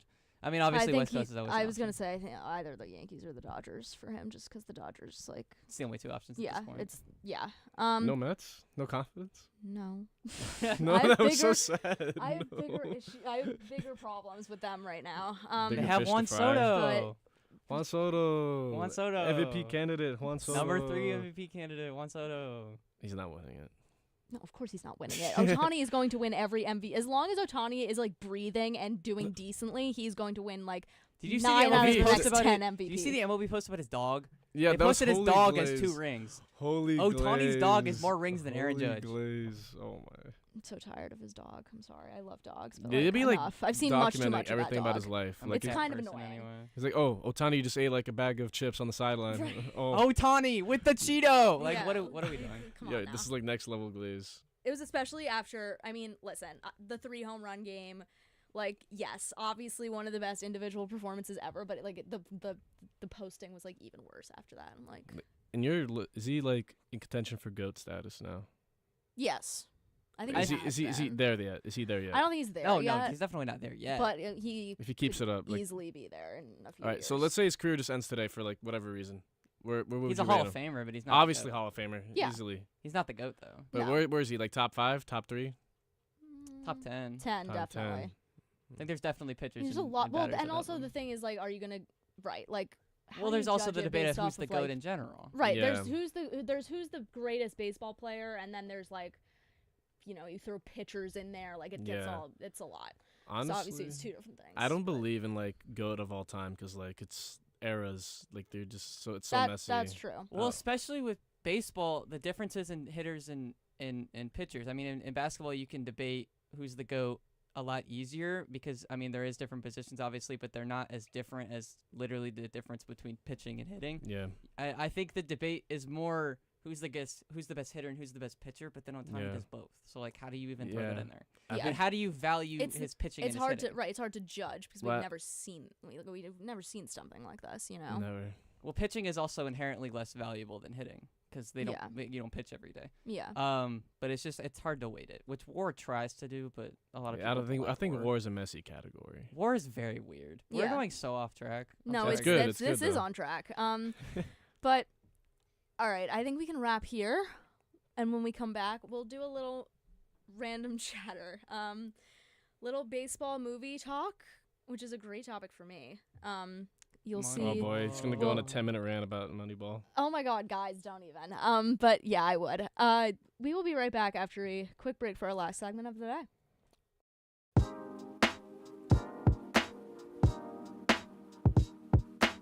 Hey sports fans, it's Bobby C. I'm the sports director here at WFUV.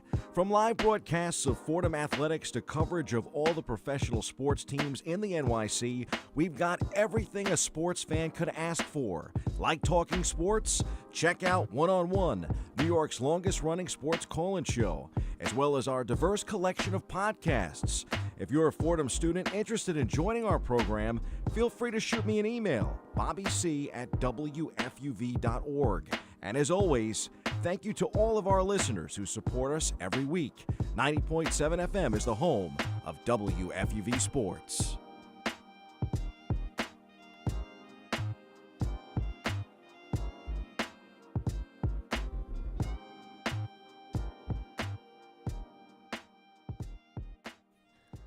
All right, we are back for our last segment of the day. Sadly, we have to leave it at 2 p.m., but we're going to have a little fun for this last segment. Talk about our favorite baseball movie. Maybe throw in our other favorite sports movies, too. I feel like it got cold in here while I wasn't in here. It is, actually. It just got cold. Sorry. No, that's fine. On air. Maybe the air conditioning is on. Have you ever thought about it like that? Just some banger quotes from you today. You really just keep going. You gotta put that on the wall. You somewhere. drop a few bangers every. Yeah, exactly. We gotta print that one out with a picture of your face, so it lives forever. Anyway, Luis, I'll start with you. What's your favorite baseball movie? I would pick 42 just to be Love different. 42. Because I would have picked Moneyball, but then I have to be different. So 42. I don't know. I feel like it was just such a good representation of Jackie Robinson. Kind of showing like more of like his personal side. Because you always saw him like the great baseball player. I guess I would say the most memorable Dodger of all time, Brooklyn or LA. It really set like the precedent for like black players and like kind of like I guess setting a precedent and also paving the way for them, for all these players and talents that didn't have anything or couldn't even get in the MLB before, and it's really reflected on this movie. And not only is it entertaining, but yeah for that too. Lydia? I mean, I like Moneyball, but I would say I like the book better than I like the movie. That's valid. I love the book too. But my favorite baseball movie, I just said to you guys, it's called Everyone's Hero. It's like this cartoon movie, and the whole point of it is like Babe Ruth's bat gets stolen by this Lefty McGinnis because like Babe Ruth is so good, and like Lefty McGinnis is on the other team, so his solution is to sabotage Babe Ruth. And so this like kid who's like a Yankees fan like went on a mission to recover Babe's bat. Robin Williams is in this? I was just gonna say the cast is crazy. Yeah. Whoopi Goldberg? This is Austin. Jake T. Austin. Wait, I was William gonna say H. shout out, but Macy? didn't he get like arrested or something? Wasn't he in Wizards of Waverly Place? Yes. He was Max. Yeah. Oh, what a show. Anyways, yeah, Everyone's Hero. You gotta watch it. That's a crazy pull. You gotta watch it. Yeah, I already mentioned my favorite is Moneyball, which I could go on and on Adapt about. or Die. Yeah. I used that in a job interview That we're going to recreate them in the aggregate. I could, quote, I've probably seen it like 7 times. That's me with Miracle. I've seen Miracle 100 times. No. Favorite sports movie of all time? Not Everyone's Hero. Air Bud Spikes Back. I can cite that, like, the starting of that movie. I can, like, literally, like, tell you, like, how it starts. Like, it's, like, the little boy going, like, come on, buddy, we gotta practice. Derek just put Rookie of the Year. I haven't seen Rookie of the Year, so I can't speak on that one. I don't think I've seen a lot of baseball movies. I've seen, I love The Sandlot. That's, like... Never seen The Sandlot. That's child... I haven't seen a lot of movies, to be honest. I mean, neither have I, because I watch Moneyball when I want to watch a movie. Not gonna lie. Moneyball. Yeah, that's my first thought. I'm like, well, I could just watch Moneyball again. For the 10th time this week. It's like how we never finished Miracle that time. I mean, I've seen Luka Miracle got traded. a million times. So yeah, that was crazy. The first time, this is a good story time for the segment. The first time I was ever going to watch Miracle, Lydia and Kurt were over in my room. After, I think we worked one of the basketball games last year, and we're like, okay, let's watch, get some food, watch Miracle, whatever. We're watching Miracle. Kurt like gasps and is like, Luka Doncic is getting traded to the Lakers. We're like, what? So obviously we have to like on ESPN. Obviously, had to put ESPN on. I never finished Miracle, unfortunately. Yeah, it's a really good movie. I loved it for the. I mean, we were like 20 minutes in, like it was not much, but I loved it for the first 20 minutes. A bruise on the leg is a heck of a long way from the heart. You candy something. What? Candy bleeps. Yes. Candy bleep. I want you to be a hockey player. I am a hockey player. Yeah, so we can just honestly the rest of the start story. quoting We got 6 minutes left. We just throw quotes That out should fire there. 'em up. That's a good mixed bag segment. Mixed bag of quotes. Yeah, I love Moneyball because I feel like it's the perfect baseball nerd movie because it's so about like baseball itself. Yeah. It's not really like, I feel like it is about the life lessons. It's not even just about baseball. It's like how marketing or not marketing, how analytics like it's about the business. Yeah.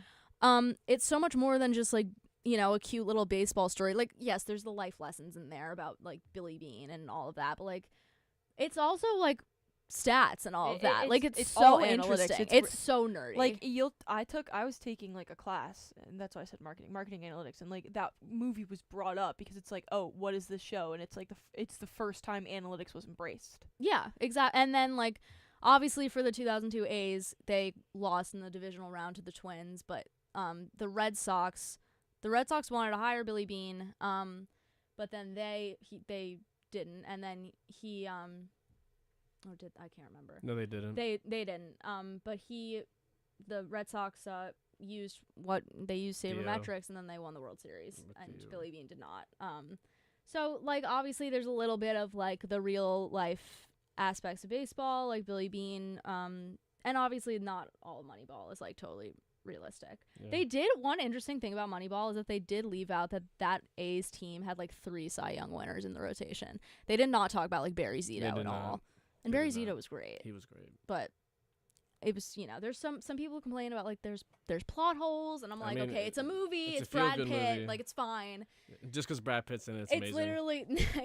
Literally it's a Hollywood movie, and it was very successful. And it's kind of an iconic film these days for baseball fans. I wrote about it for Bobby's class.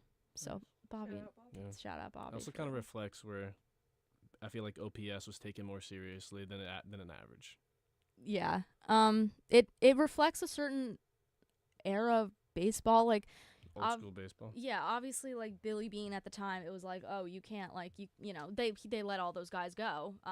Isringhausen, Giambi, like, a bunch of great bats, Johnny Damon, who obviously were great players, and they made those teams great, but they couldn't pay them, or the owner didn't want to, I should say. And then they were like, well, they didn't want to tank, they got to win somehow, and recreate them in the aggregate. And it worked for a little while. But it's just an interesting little retrospective into baseball. But Derek, if you want to hop on, can you hop on producer mic to talk about Rookie of the Year? Is that possible? I think it's the one on his left. It's the one on your left. Yeah. Come on, Derek. Maybe not. Or not. Well, we have like 3 minutes, so. Do you have another question loaded? No, it was just that one. Hello? Yeah, I got I you. turned Lydia off. Can you hear me? Yeah, you're good. Okay. I love Rookie of the Year, and I was made fun of back here for saying Rookie of the Year. But I just think it's really funny, and I grew up watching it. I watched it a couple of times, and I just think it's a really fun movie. And I like at the end where he loses, the arm thing, and he powers through. I don't know. He just does random stuff. I like the movie. I'm being clowned for it, and I don't appreciate that. But I like the movie. I'm not a Cubs fan, but it was still a good movie. Yeah. Yeah. That's valid. And then I think we already kind of touched on it, but my other favorite was Sandlot because it's Sandlot. Yeah. I haven't really seen him other than Moneyball. Yeah. Those are like the 3 that we mentioned. mentioned. There's that many baseball movies. Like, honestly, this is so, like, stupid. I've never seen, like, Field of Dreams. Never? Never. Like, I need if you to. build it, they'll come. Yeah, I've never seen it. Really have seen that. I mean, obviously, I, like, know the entire plot. But I haven't seen Rookie of the Year. Haven't seen A League of Their Own, which my dad is like, that would be your favorite movie. And I'm like, you're probably right. But, yeah, those are my favorites. Favorite sports movie in general, not only baseball. Miracle and Airbud Spikes Back. I loved Little Giants back in the Do day. you remember Game Plan, like the Dwayne Johnson like football movie? No. Vaguely. Right. Game Plan. You guys weren't chronically No, like I a do Disney remember Channel that. kid? Yeah. It was like one of those Disney Channel original movies, I'm Wait. pretty sure. No, I've seen clips of it like on TikTok, but like Yeah. I'd actually never seen. Did you this. guys see Little Giants? You know what I'm talking about. What? Oh, No. God, I loved that All right, movie. Coach Carter is a banger. If Yeah. you guys haven't watched it, you gotta watch it. I'm trying to think what else. Sports movies. I actually don't like. I think those are the ones I've seen. I just have not seen that many movies. I'm just not a movie person. JoJo Not White was either. in this. I don't have a good attention span. Yeah, that's kind of my issue too. Why are there so many Timberwolves? Why are there Turbo. so many Turbo? I mean, if we're counting like Cars as a sports movie, Oh, Cars like, are I good love movies, Cars. yeah. Like, For Game Plan, why do you have like 2 famous basketball players? You had JoJo White and Wally from the. Oh, Kicking and Screaming. Have you guys seen Kicking and Screaming? No. what a good movie. It's a funny movie. It's not really about Kicking soccer. and screaming. Soccer's like the side plot. Basically, That's they a hired hilarious they name. hired Mike Ditka to be the coach of like a soccer team. Yeah. And like he didn't know how to pronounce, and then like meat comes first. Like they got these two Italians that like own a meat factory, and like Byung Sung, but he like Mike Ditka called him Bing Bong. It doesn't matter. It's a really good movie. I That's would funny. highly recommend. They actually checking got out Mike Pirner. Ditka. They actually I got love the real. Mike Ditka. And it's yeah. a Will Ferrell movie, so you know it's That good. rules. Yeah. All right. Oh, Yeah. Happy Gilmore. Oh, Happy Gilmore. Okay. Yeah. Yeah. My name. Did you guys Happy watch the new Gilmore. one? I didn't watch the new one. Yeah, I did because I'm a huge Bryson DeChambeau fan. Is it good? It's like it's good. It's funny. It's like, kind it's of like silly. It's kind of silly. I But- feel like because they have that many but famous like, people in there, yeah, it's like Scotty, kind of insane. Bryson, Yeah. Rory. Wasn't Bad Bunny in that? Yeah. Yeah. Travis Kelsey. Travis Kelsey. Like everyone what? was in it. Yeah. It was just like a bunch of random people. I think that's gonna do it for us. Thank you so much for listening. We had a thank you, Will Cooley. We had a lovely time Saturday, November 8th from the Rose Hill Studios. I'm Grace McCarron, joined by Luis Andrade and Lydia Pirner. We had Max Langer in the back doing graphics and Derek Boulier on the board and hopped in for free agency. We will see you guys next time here on WFUV Sports.